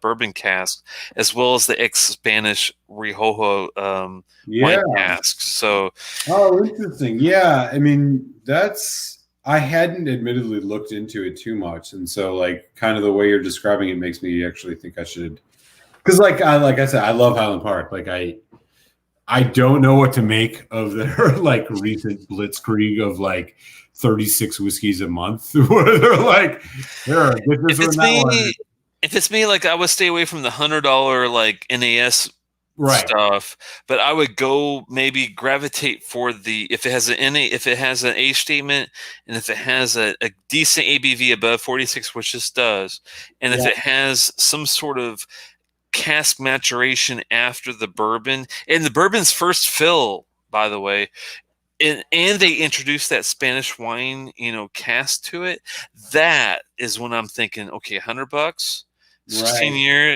years.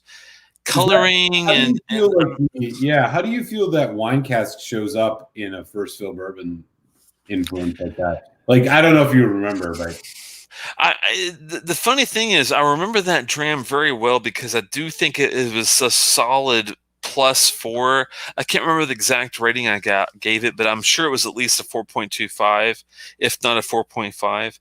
But I'm thinking it was probably a 4.25 if I'm going off of memory, because it had all those aspects to it, and it does have the first fill bourbon to it, but with the wine, I am getting the floral notes from the wine, and I'm getting all that balanced with the vanillas and the brininess and the maritime aspects of that mixed with that first fill bourbon and the corn and the caramel and the butterscotch and the toffee and all that. I'm getting that with the floral notes and the vanilla and the maritime stuff. So it's complex enough for me to definitely justify $100.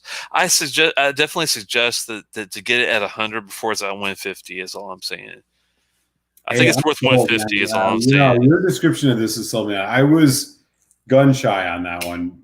I mean, I saw the age statement, which made me like excited, but I also I splurged and bought a couple bottles of the Lafroig 16 because it was first fill bourbon. And I was really excited about it, and I'm like, it didn't really do that much for me. It was like, yeah, it was fine, but okay, was it worth running around spending $100 a bottle on? So the idea, so by association, I was like, okay, what's this new Highland Park? Oh, they put an age statement on it, but is this actually, gonna stand up? And that's good to hear. So you've actually convinced me. I think I'm gonna look for that. Yeah, with that one, I would say it's a go. With the Lafroig 16, yeah, that one was kind of, I don't want to say it was a miss per se. Right. It's like, it's a 48.4% ABV. It's 16 years age statement.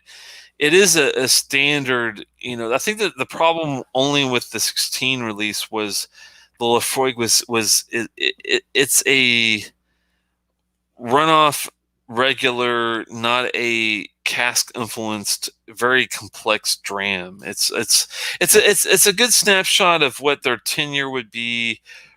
Still at the 48% ABV, but just aged slightly. You do miss some of the brightness of the peat, but it's not a bad dram. It's just not going to blow your socks off kind of dram, I guess. Yeah. It's not an Ardbeg Black type of dram, that's for sure. Few things are, my friend. Few things are. we are homers and lovers of the Ardbeg Black. So yeah. I mean, even with the age statement, it's kind of like it helps with the refinement, but when it comes to the palate and the explosiveness of all the different things that you want to get, it's you do have to do some digging with that one. I remember. Yeah. I was trying to remember if I had any set notes for it, but I did. I remember looking at it. I have a review on it online. There have been some on Distiller, some pretty good reviews of it. I mean, it's still probably a 4 point. I don't know, probably like a 4 out of 5, I'd say. But it's definitely not up to the 18 level. The 18 is definitely a lot better. Yeah. Yeah, I thought that the first fill bourbon notes kind of unfortunately covered up some of the more complexity you get out of the 18. But I thought the 16 was fine. I mean, is it worth hunting? But it was, I appreciate that they put an age statement on it, that they did this 48%. I mean, that was exciting. I don't think it's as good as the lore, even though the lore is not age statement. I think the lore is an exponentially better whiskey. I agree. The sherry notes are what miss. If they had some sherry characteristics with the 16, I think it would have been a lot better, don't you think? Agreed. Yeah, totally agreed. I think that again, I mean, for me personally, the sherry notes in a peated Islay whiskey are my kind of just sweet spot, which where we talk about Ugadal, Lagavulin Distillers Edition, Lafroig Triple Wood, cast strength, okay, but Bunnahavens, there's the Bunnahaven 18, which is just obviously not very peated, but such a fantastic whiskey. The Kilchoman Loch Orm, which is just depending on the year you get, but the It's awesome, 2019 yeah. fucking magic.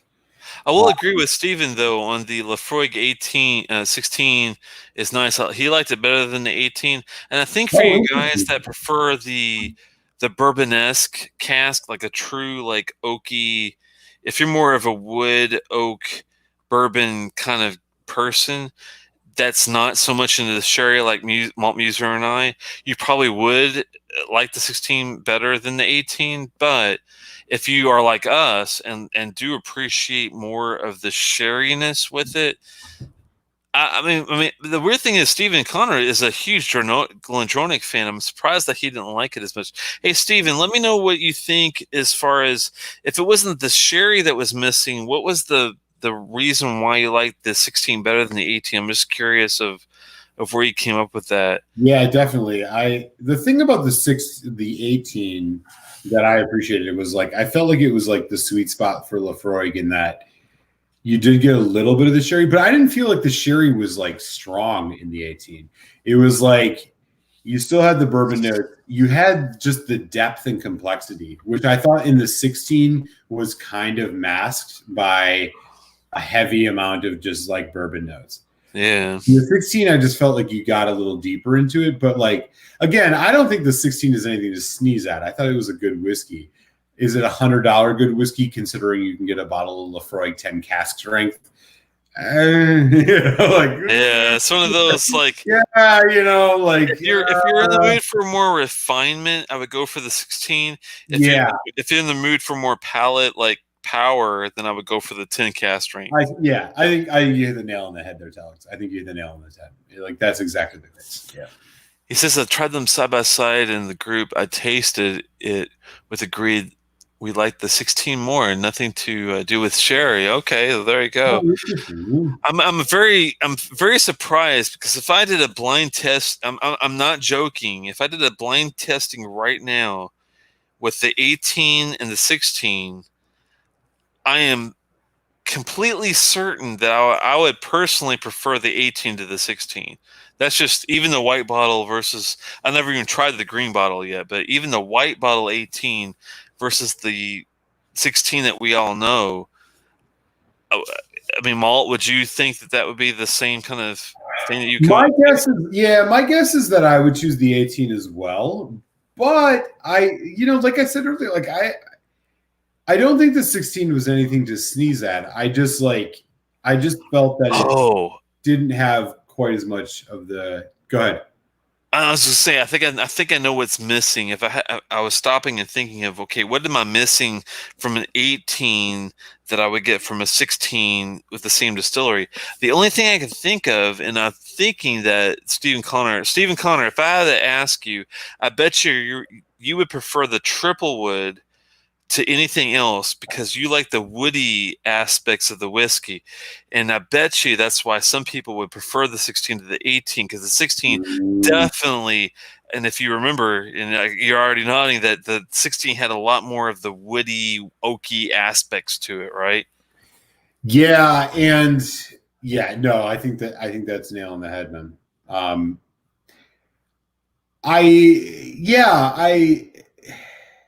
I'm trying to think. I did a review on my channel of the 16. I think I was in the 3.5 range, which was kind of like, if you can find it for $85, get it. If you can find it for $105, don't bother. Kind of vibe, like it was like right in there. I commended them. I really like the fact that it was an age statement. I just think. For me personally, when comparing to the 18, I just thought you got more depth and complexity out of the 18. I think on virtue of it wasn't. I thought the like bourbon notes, the first fill bourbon notes of the 16 were very strong, and like maybe I could probably go back to it. I think I still have a bottle of it open. There's probably a little bit left. I might pick up a little bit more out of it, and maybe that would influence my like feeling about it now. But yeah, my general feeling was just kind of like it was a good whiskey. I commend Lafroig for not doing it. They did it with Amazon, right? It was like an Amazon deal. It's like they could have so easily done 40% ABV, like put some goofy name on it. Thank God they didn't do it though. They did an age statement. They did have 48%. I commend them for that. But I do wonder, like, the first fill bourbon notes on that were like, while delicious, pretty overpowering, and I think it maybe, for me at least, took a little bit away from what I would expect from a 16-year-old whiskey. But that said, I mean, nothing to sneeze at all. The weird thing is, Steven says no on the when I asked him about maybe he prefers the woody aspects to versus the sherry, which I was surprised because he is a big sherry fan. He said no, but he does say tasting the 16 right now, but I have a cold, not getting all the notes right now. So he's trying a 16 and he likes it. I have a bad feeling. I had to say this, Steven, but I have a feeling once your nasal passages have cleared a little bit more, I have a bad feeling in a way that you're going to get a lot more oakiness from that dram. Don't you think there, Malt? So what I found in that one, if I recall correctly, I didn't feel like it was over oaked. I felt like, I felt it was more just vanilla caramel forward. Yeah, vanilla oakiness kind of. Yeah. I see what you're saying. Yeah, like it was just very bourbon note forward. And I think a good bourbon note forward peated scotch is good. I enjoyed that. I just didn't like, when I compared it to the 18 had a more like seaweed, earthy kind of like depth to it that I found was like measurably more interesting for my palate than the 16 was. And I think it was by virtue of the fact that it was, ex-bourbon cask, and then there was the sherry cask. Like, you just got a little bit more, for me, I think the things I liked about Laphroaig is that marriage of the bourbon note and the sherry note. That said, I think the 16 stands up really strong, and like by no means is it something to sneeze at. And look, they did this deal with Amazon to make this a whiskey, but they put a fucking age statement on it. They did it at 40% ABV. Like, hats off. Like, they could have done that way worse, And the style of things these days makes you have to commend that even more, given how a lot of places are kind of going the opposite way. Here's a question for you. What do you think if you take the Laphroaig 16 and the Laphroaig triple wood cask strength? Now, I know you weren't a huge fan of the triple wood cask strength, but you have to admit, if you had, and I was in this dilemma myself, do I drink the Laphroaig 16 or the Laphroaig cask strength triple wood? Which am I going to go for? I personally went with the triple wood cask strength. That was just my thing. What do you think? Yeah, agreed. It's 20 some bucks cheaper. Yeah, it doesn't have an age statement, but I think you get a little bit more. Again, where I am in my palate around Scotch, especially peated Scotch, is that like I appreciate the bourbon and sherry influence kind of working harmoniously. I don't love it. It's not my favorite Carchus. I think the Fino cask from 2018 was better. But you liked it better than the Laphroaig 16, didn't you? Yes. The Fino? Yeah. I also think that the one from 2017, the quarter cask strength, is like, I liked better as well. The 16, yeah, I just, for my palate, it was like a really good whiskey. I could tell that it had some age on it. I just didn't take to it. I felt like the vanilla caramel kind of toffee note was overpowering. Gotcha. And like I'll agree with you there. It's very vanilla. Not that that's a bad thing, because I, of course, like love that note. But it's very forward in that dram. Yeah, I agree with you there. Stephen was saying that he doesn't recall it being very over oaked at all. Well, no, here's my thing, though. I think I know where Stephen Connor's coming from now that I kind of like, I'm thinking of it and I'm thinking of it, and I'm trying to figure out where is he coming from? Why is he like the Lafroig 16 more than some of these other ones? Okay, here's my question for you, Stephen. What do you think versus a savory dram versus a sweet dram? I bet you money that he is more of a Longmorn 16. Have you had the Longmorn 16 by chance there? I've had the Longmore 18. Oh, 18, even better. There we go.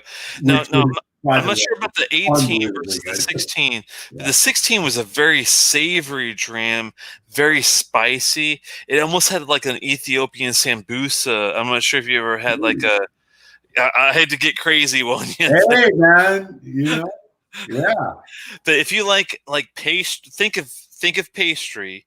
Think of something spicy but yet savory, like a really good potato, carrot, curried,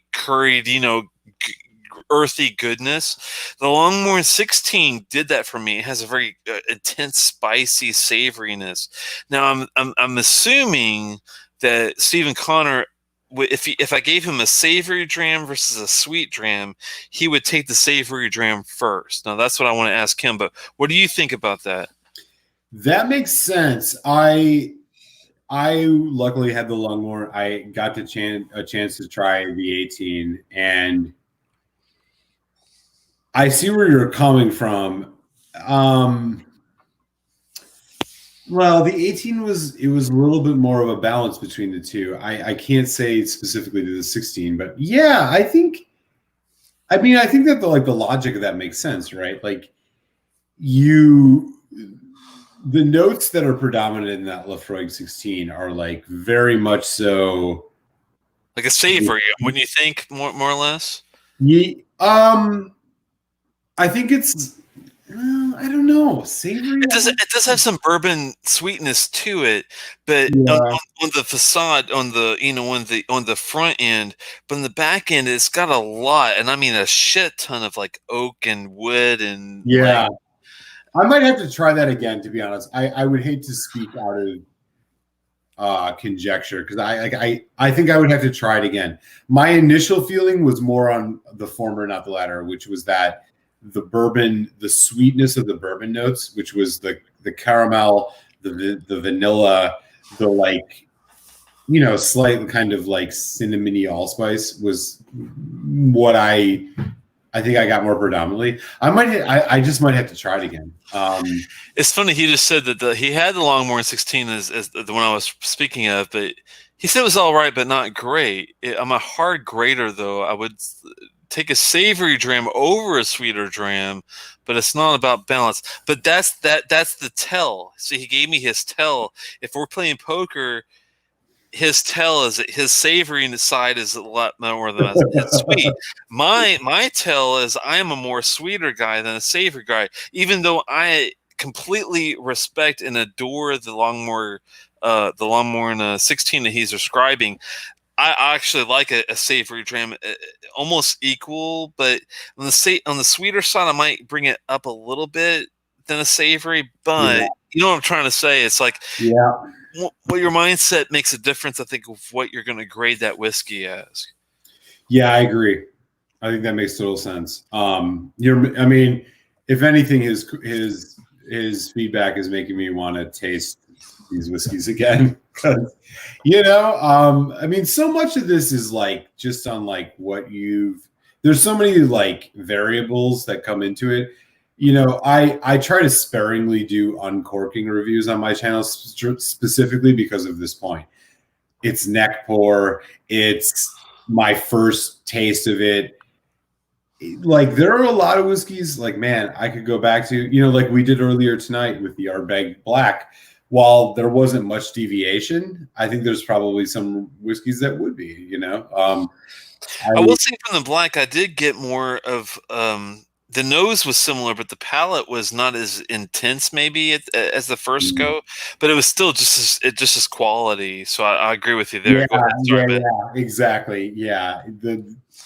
That's one thing that stood out to me exponentially was the quality. And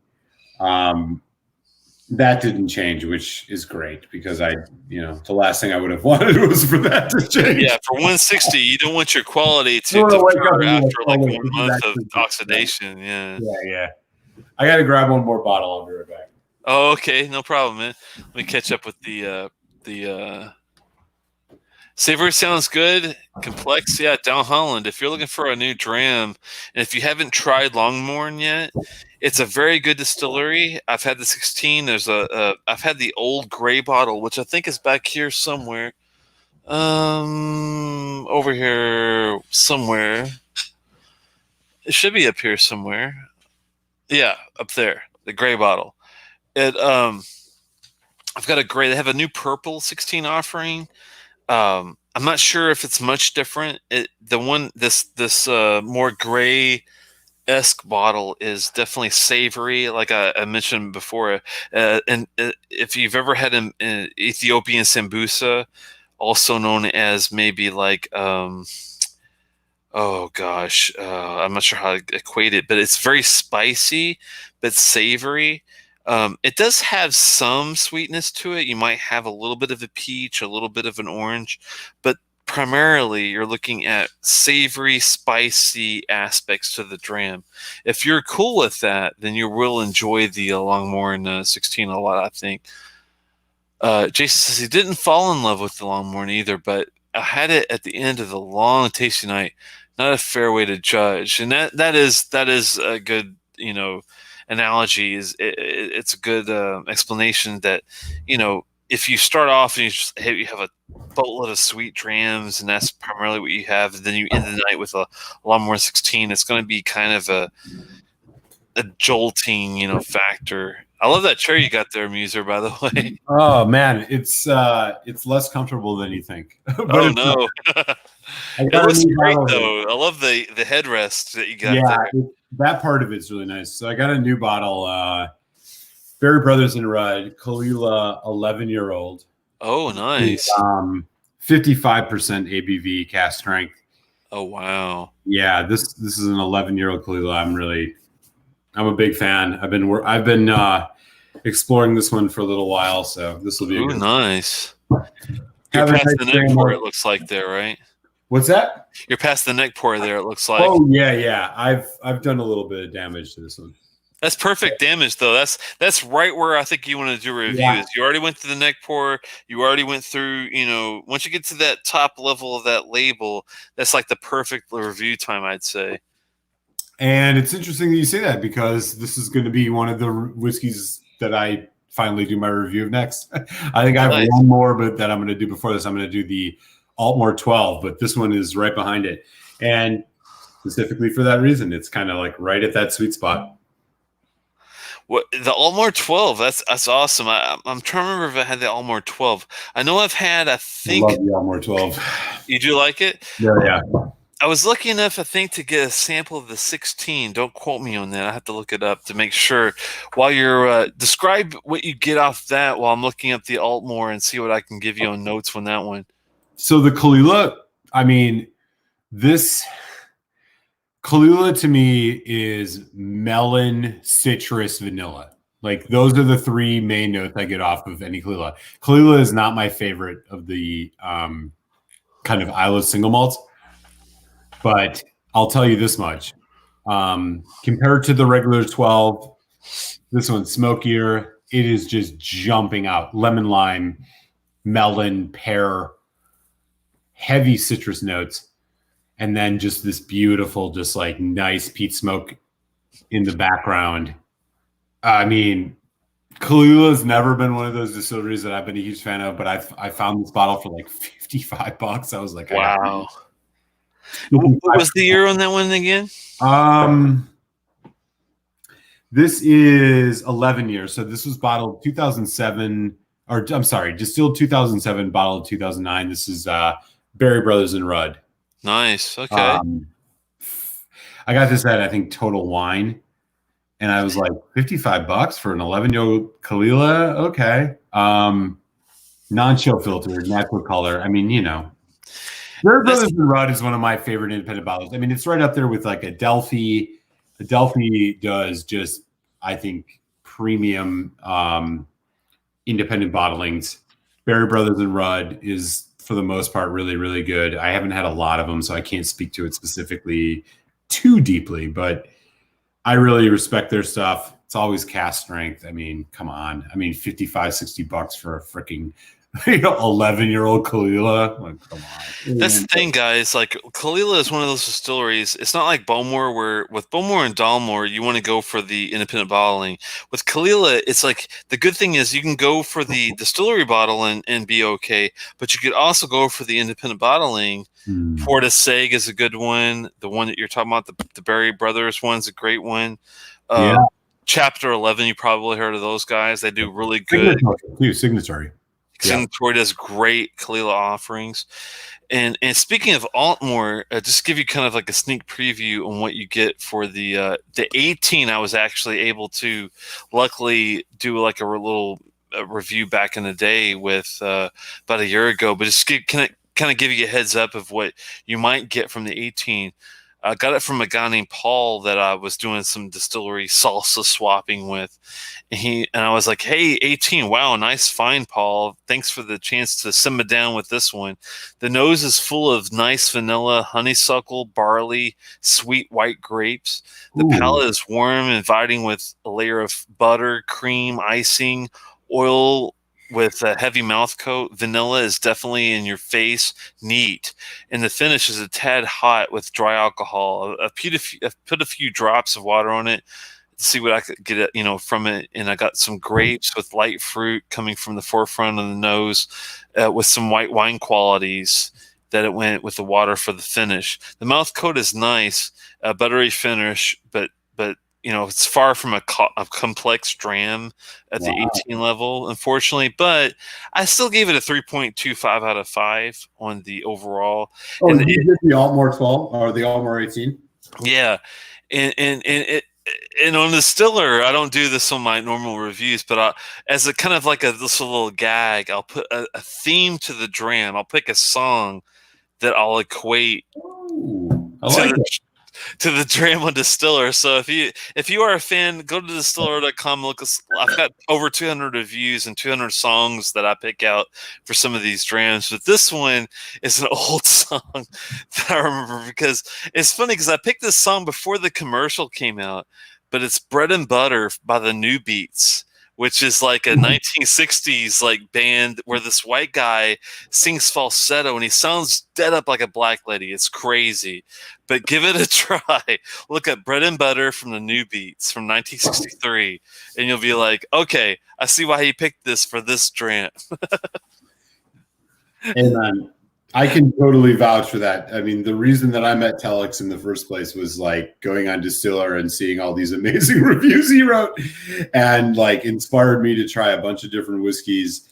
And, we were lucky to connect, which was amazing. But yeah, dude, distiller.com, I just can't say enough. It was like my foray into whiskey. And it wasn't even just like distillers ratings of things. It was like reading everybody else's, because like they're pretty good by and large, but there are some whiskeys where there are some serious discrepancies. Oh, serious discrepancies. What I like to do is promote the people like Malt Muser here, like and myself, where we've done our reviews, we've typed hundreds of reviews, online. But we realize that the video aspect makes a huge difference and you can really dive into a lot of the nuances of these whiskeys. So if you do find a distiller review that you like, look and see if they have a YouTube channel, because if they do, like Malt Muser and myself, we really, really get into it and really tackle, I think, a lot of the whiskeys that you come across. Yeah, absolutely, man. Kudos to that. I admittedly have like gotten less diligent in the writing of reviews, mostly because I've been doing, my own channel and kind of just like doing, my dumb 2 cents about it on video instead of writing about it. But, the inspiration that like you and the crew that you have, I mean, you're thinking about like the guy in Michigan, the Michigan Wolverine dude. I Prady. I got a box of samples from Lee Evolved that included the Lafroig. We call him Aquaman. Cat strength. Like he sent me. Do you know about Aquaman? No. Lee Evolved is a guy I know from Virginia, and I call him Aquaman because he is so opposed to touching any H2O with whiskey. Really? It's scary, man, because he's really good at what he does. I mean, he'll get a Highland Park 25 and tell you everything he gets from it. But I'm begging him, I'm pleading with him, please put a drop of water on this to see what else you get. But it's like pulling fucking teeth, man.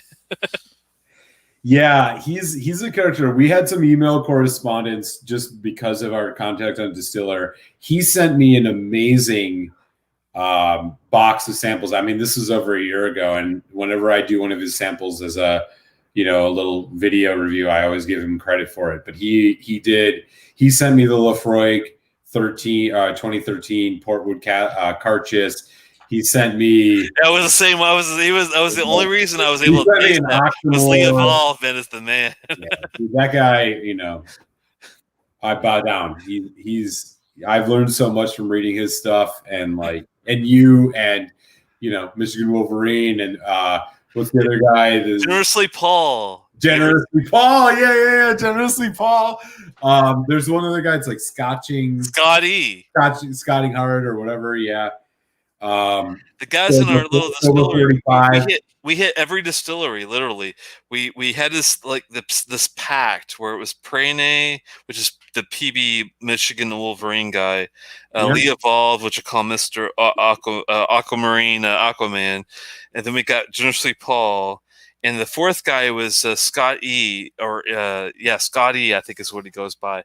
And these guys, we went hardcore and we touched every distillery in Scotland, even the Little Mill, like Dead Distilleries, Dallas Dew, Little Mill, you think of it, these guys have touched it. Pittyvac. I mean, Pittyvac is one of those crazy distilleries, and thankfully Prene and some of these guys had enough of this to put in for those crazy bottles. But it was an awesome experience. Are you still doing your sample swaps, or is it kind of died down a little bit? We did it for a year solid, and then we did it at the tail end and got some bonus bottles, and I threw in a couple the Kilhoman red wine cask matured or something that I thought they would appreciate, which they really did, thankfully. After that year, I went in and I have been dealt with some health issues I had to deal with and whatnot, so I had to kind of step back and take a break this last couple months, and then the last month I've been trying to get back into the game and dabble in here and there, but I'm sure I'll probably get back with them and do more. We were even doing the Ardmaturin, some of the new distilleries you might have heard of. Ardmaturin's a big one. Annandale, Daft Mill, Canvas. What's that new one on Isla? Have you done anything from them? There's that new Isla distillery. God, what is the name of it? Ardnahoe. Yeah, I have not. Now, Ardnahoe, if you're listening, which I doubt they are, but just in case, I would love to try anything they have that's 3+ years old.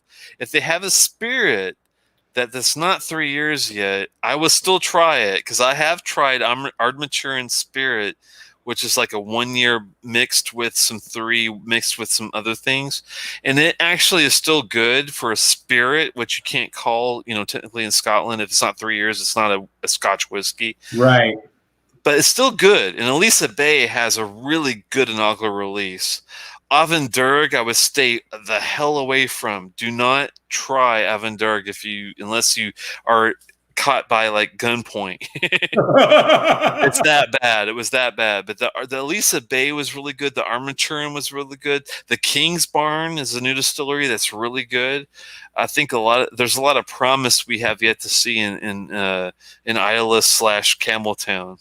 That's so cool, man. I mean, most of these, for me and probably a couple of the folks at least watching, I've not had any of these, and I learned so much from reading what you guys were doing, and what you continue to do in a lot of ways, sharing these reviews of some of these stuff. When I first got into Scotch, I just randomly came across that app, and I was reading about all the different whiskeys you guys were trying, and I could tell you all were connected. And I was like, oh shit, like these dudes know what's up. And I think that's how like you and I actually got connected, was just, you know, through that app. Like you meet people, you find out they're in the area, and like, you know, I feel like you and I had a couple conversations back, you know, 2017, 2018. I don't know if maybe we swapped some samples. I'm not sure. But in any event, like it was, you know, it was super informative to me. And I still to this day recommend that app to like anybody who's just getting into whiskey, whether it's bourbon, scotch, or otherwise, just because like there are communities of people on there that are sharing like their notes, and like you can really get a sense of like, you know, what you can expect from these whiskeys. And, you know, it's. Have you ever dealt with Dreaming from Isla? Do you know that guy at all? So I follow him. I follow him on Distiller. I've not done any like sample swaps or anything, but he's a good one. If you do see anything that he's done, like review wise, that you're kind of interested in, definitely send him an email. He's and if you don't have it, I can give it to you after the that'd be great. He's a really good resource for some crazy whiskey that he might have been one of the Ardbeg Dark Cove-esque, Kelpie-esque type of, you know, drams, or more towards the Brooklady Black Arts. I can't remember who I got some of these things from, but you know, there's a lot of guys out there that are very generous when it comes to what they find. And it's funny, it's cool because they might have, you know, find their dram for a good price and a good deal and whatnot. Yeah. And even though I didn't spend $300 on mine, but I found like a Tomatin Decades, the first, realm. I mean, because of you, you're the one who tipped me off back in 2018 on where to get the grooves at that one, you know,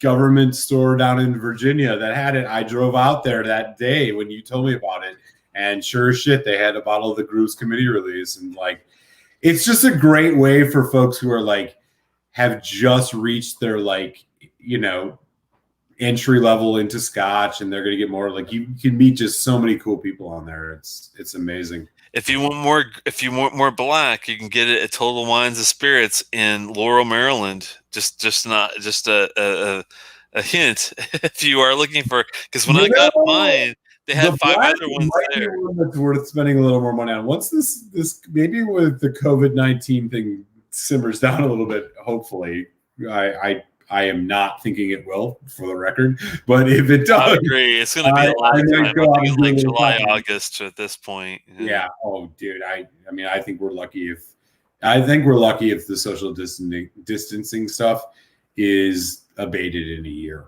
I hope so. Yeah. I really think we're looking at a year of this, and like, as much as it sucks, you know, I think this is like, we got to be smart and rational here, like bending the you know, the curve of folks who get exposed to this is of the utmost importance, and we all got a role to play in it. And, you know, I think the worst is yet to come. Honestly, I think the next 2 weeks, I think we're Italy next week, to be honest. Yeah, unfortunately, I think you're right about that. But I'm hoping that with all the preemptive things that we've done, hopefully we've given ourselves a week of like of brace. But yeah, I think you're right on the whole Italy. Yeah, I mean, a couple weeks. And like, not to get like political about it, but I think that like I think that things could have been done earlier, and we could have made more rational decisions when abating this could have happened. But I think we're beyond the point of. I think that like, yeah, you know, just in general, I think we're heading towards. I think the United States is Italy in a week, maybe 10 days. And I think this is the foreseeable future for us, and it sucks. And you know, we don't need to like spend our time pointing fingers, and what we need to do instead is, you know, keep in mind, you know, what other decisions could have been made by those in power, but at the same time, like, making the right decisions for ourselves and our families, because honestly, like, I think that's the most important thing right now. And like, people got to be fucking smart about this.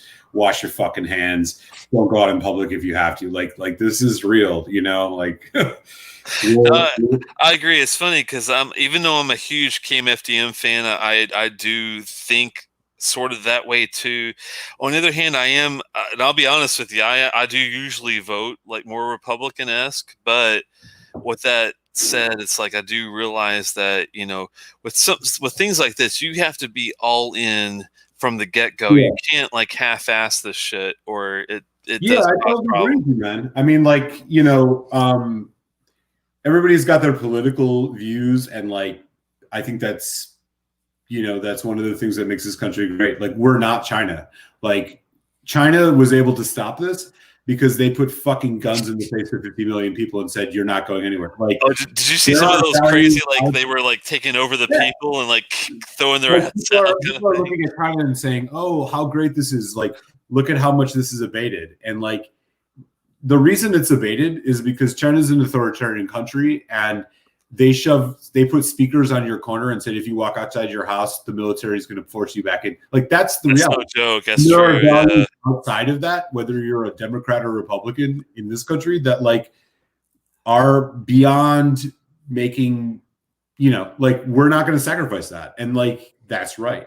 I mean, I'm on the left politically for the most part. I don't make a thing about it. It's not part of like why I do whiskey. I like the fact that like whiskey unites people of all sorts of persuasions, that we can enjoy things and not in a culture that is like so increasingly polarized, like let these things get in the way of things. But like, yeah, the reality is like we're in a situation now where like people who aren't taking this seriously are being fucking irresponsible, and we need to think about others, because thinking about others actually makes ourselves safer. No, I agree with you there. We need Yeah. to do that. Like, this is the world we're living in now, and let's be real about it, you know. And it doesn't matter where you're a socialist, you're a fucking libertarian, you're you know, whatever. Like, this is real. This is real life. This is what is great about our hobby, is like someone like Malt Muser that is on the more of the left, me being more on the right. We still see there's issues out there, and we still, you know, Yeah. want to have things done, and things come together, and thank God for whiskey is all I can say. Dude, at this right, point. man? So let's move on to that. Happy St. Patrick's Day, man. Cheers you through the screen, and cheers to everybody watching. Like, we got. Hey, I've ran man. out of whiskey. It's like I could pour some more, but I got to be careful because I do have to work tomorrow, unfortunately.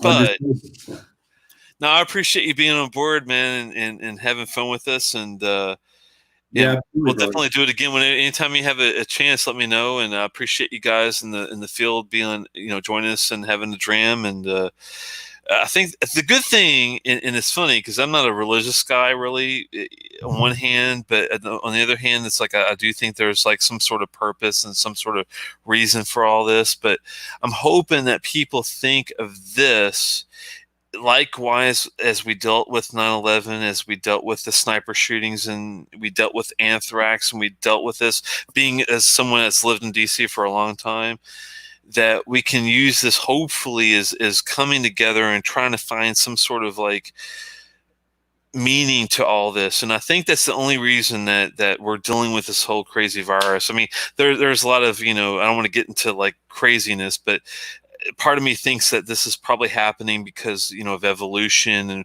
why do viruses exist outside of evolution? It doesn't make really a lot of sense, but it's a test, I think, for us to try to get along and try to meet middle ground and try to find a way to make things happen. And hopefully it keeps getting better, man.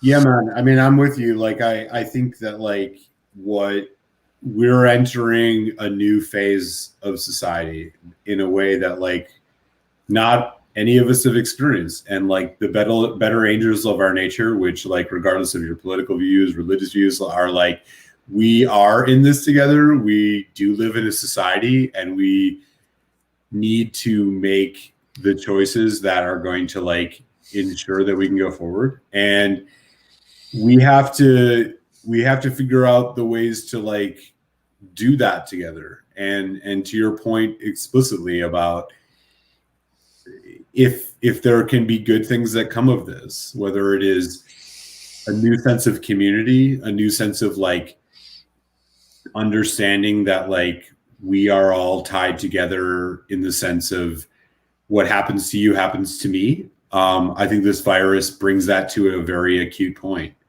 And my hope is, you know, we're something will come out of this. But like, I can't say no. Cheers to that. I gotta pour me a little something for that, man. Sorry. Yeah, cheers, man. I mean, I don't want to belabor this, but like, fuck it. Let's just be real. We're in a serious fucking situation. Like, this is not a joke. This is not like the media is not exaggerating this. Like, if anything, they're under exaggerating. When you look at the news and it says there's 3,000 cases, there's 8,000 cases. Oh, like, yeah. They haven't tested near as much as they hope that they have had. And I think a lot of the, I have no offense to millennials. I'm a Gen Xer. And I'm not sure how old you are, but even if you're on that realm of Gen X millennial, it's like, they're the people that are going to save our ass. They're going to have to stay home and try to like make do. But as long as everyone does their part, I think that we'll come out of this unscathed, and hopefully we'll see a Sanders / Biden battle it out. Because I'm very interested in how this works out, because it is intriguing, even on the other side being a Republican.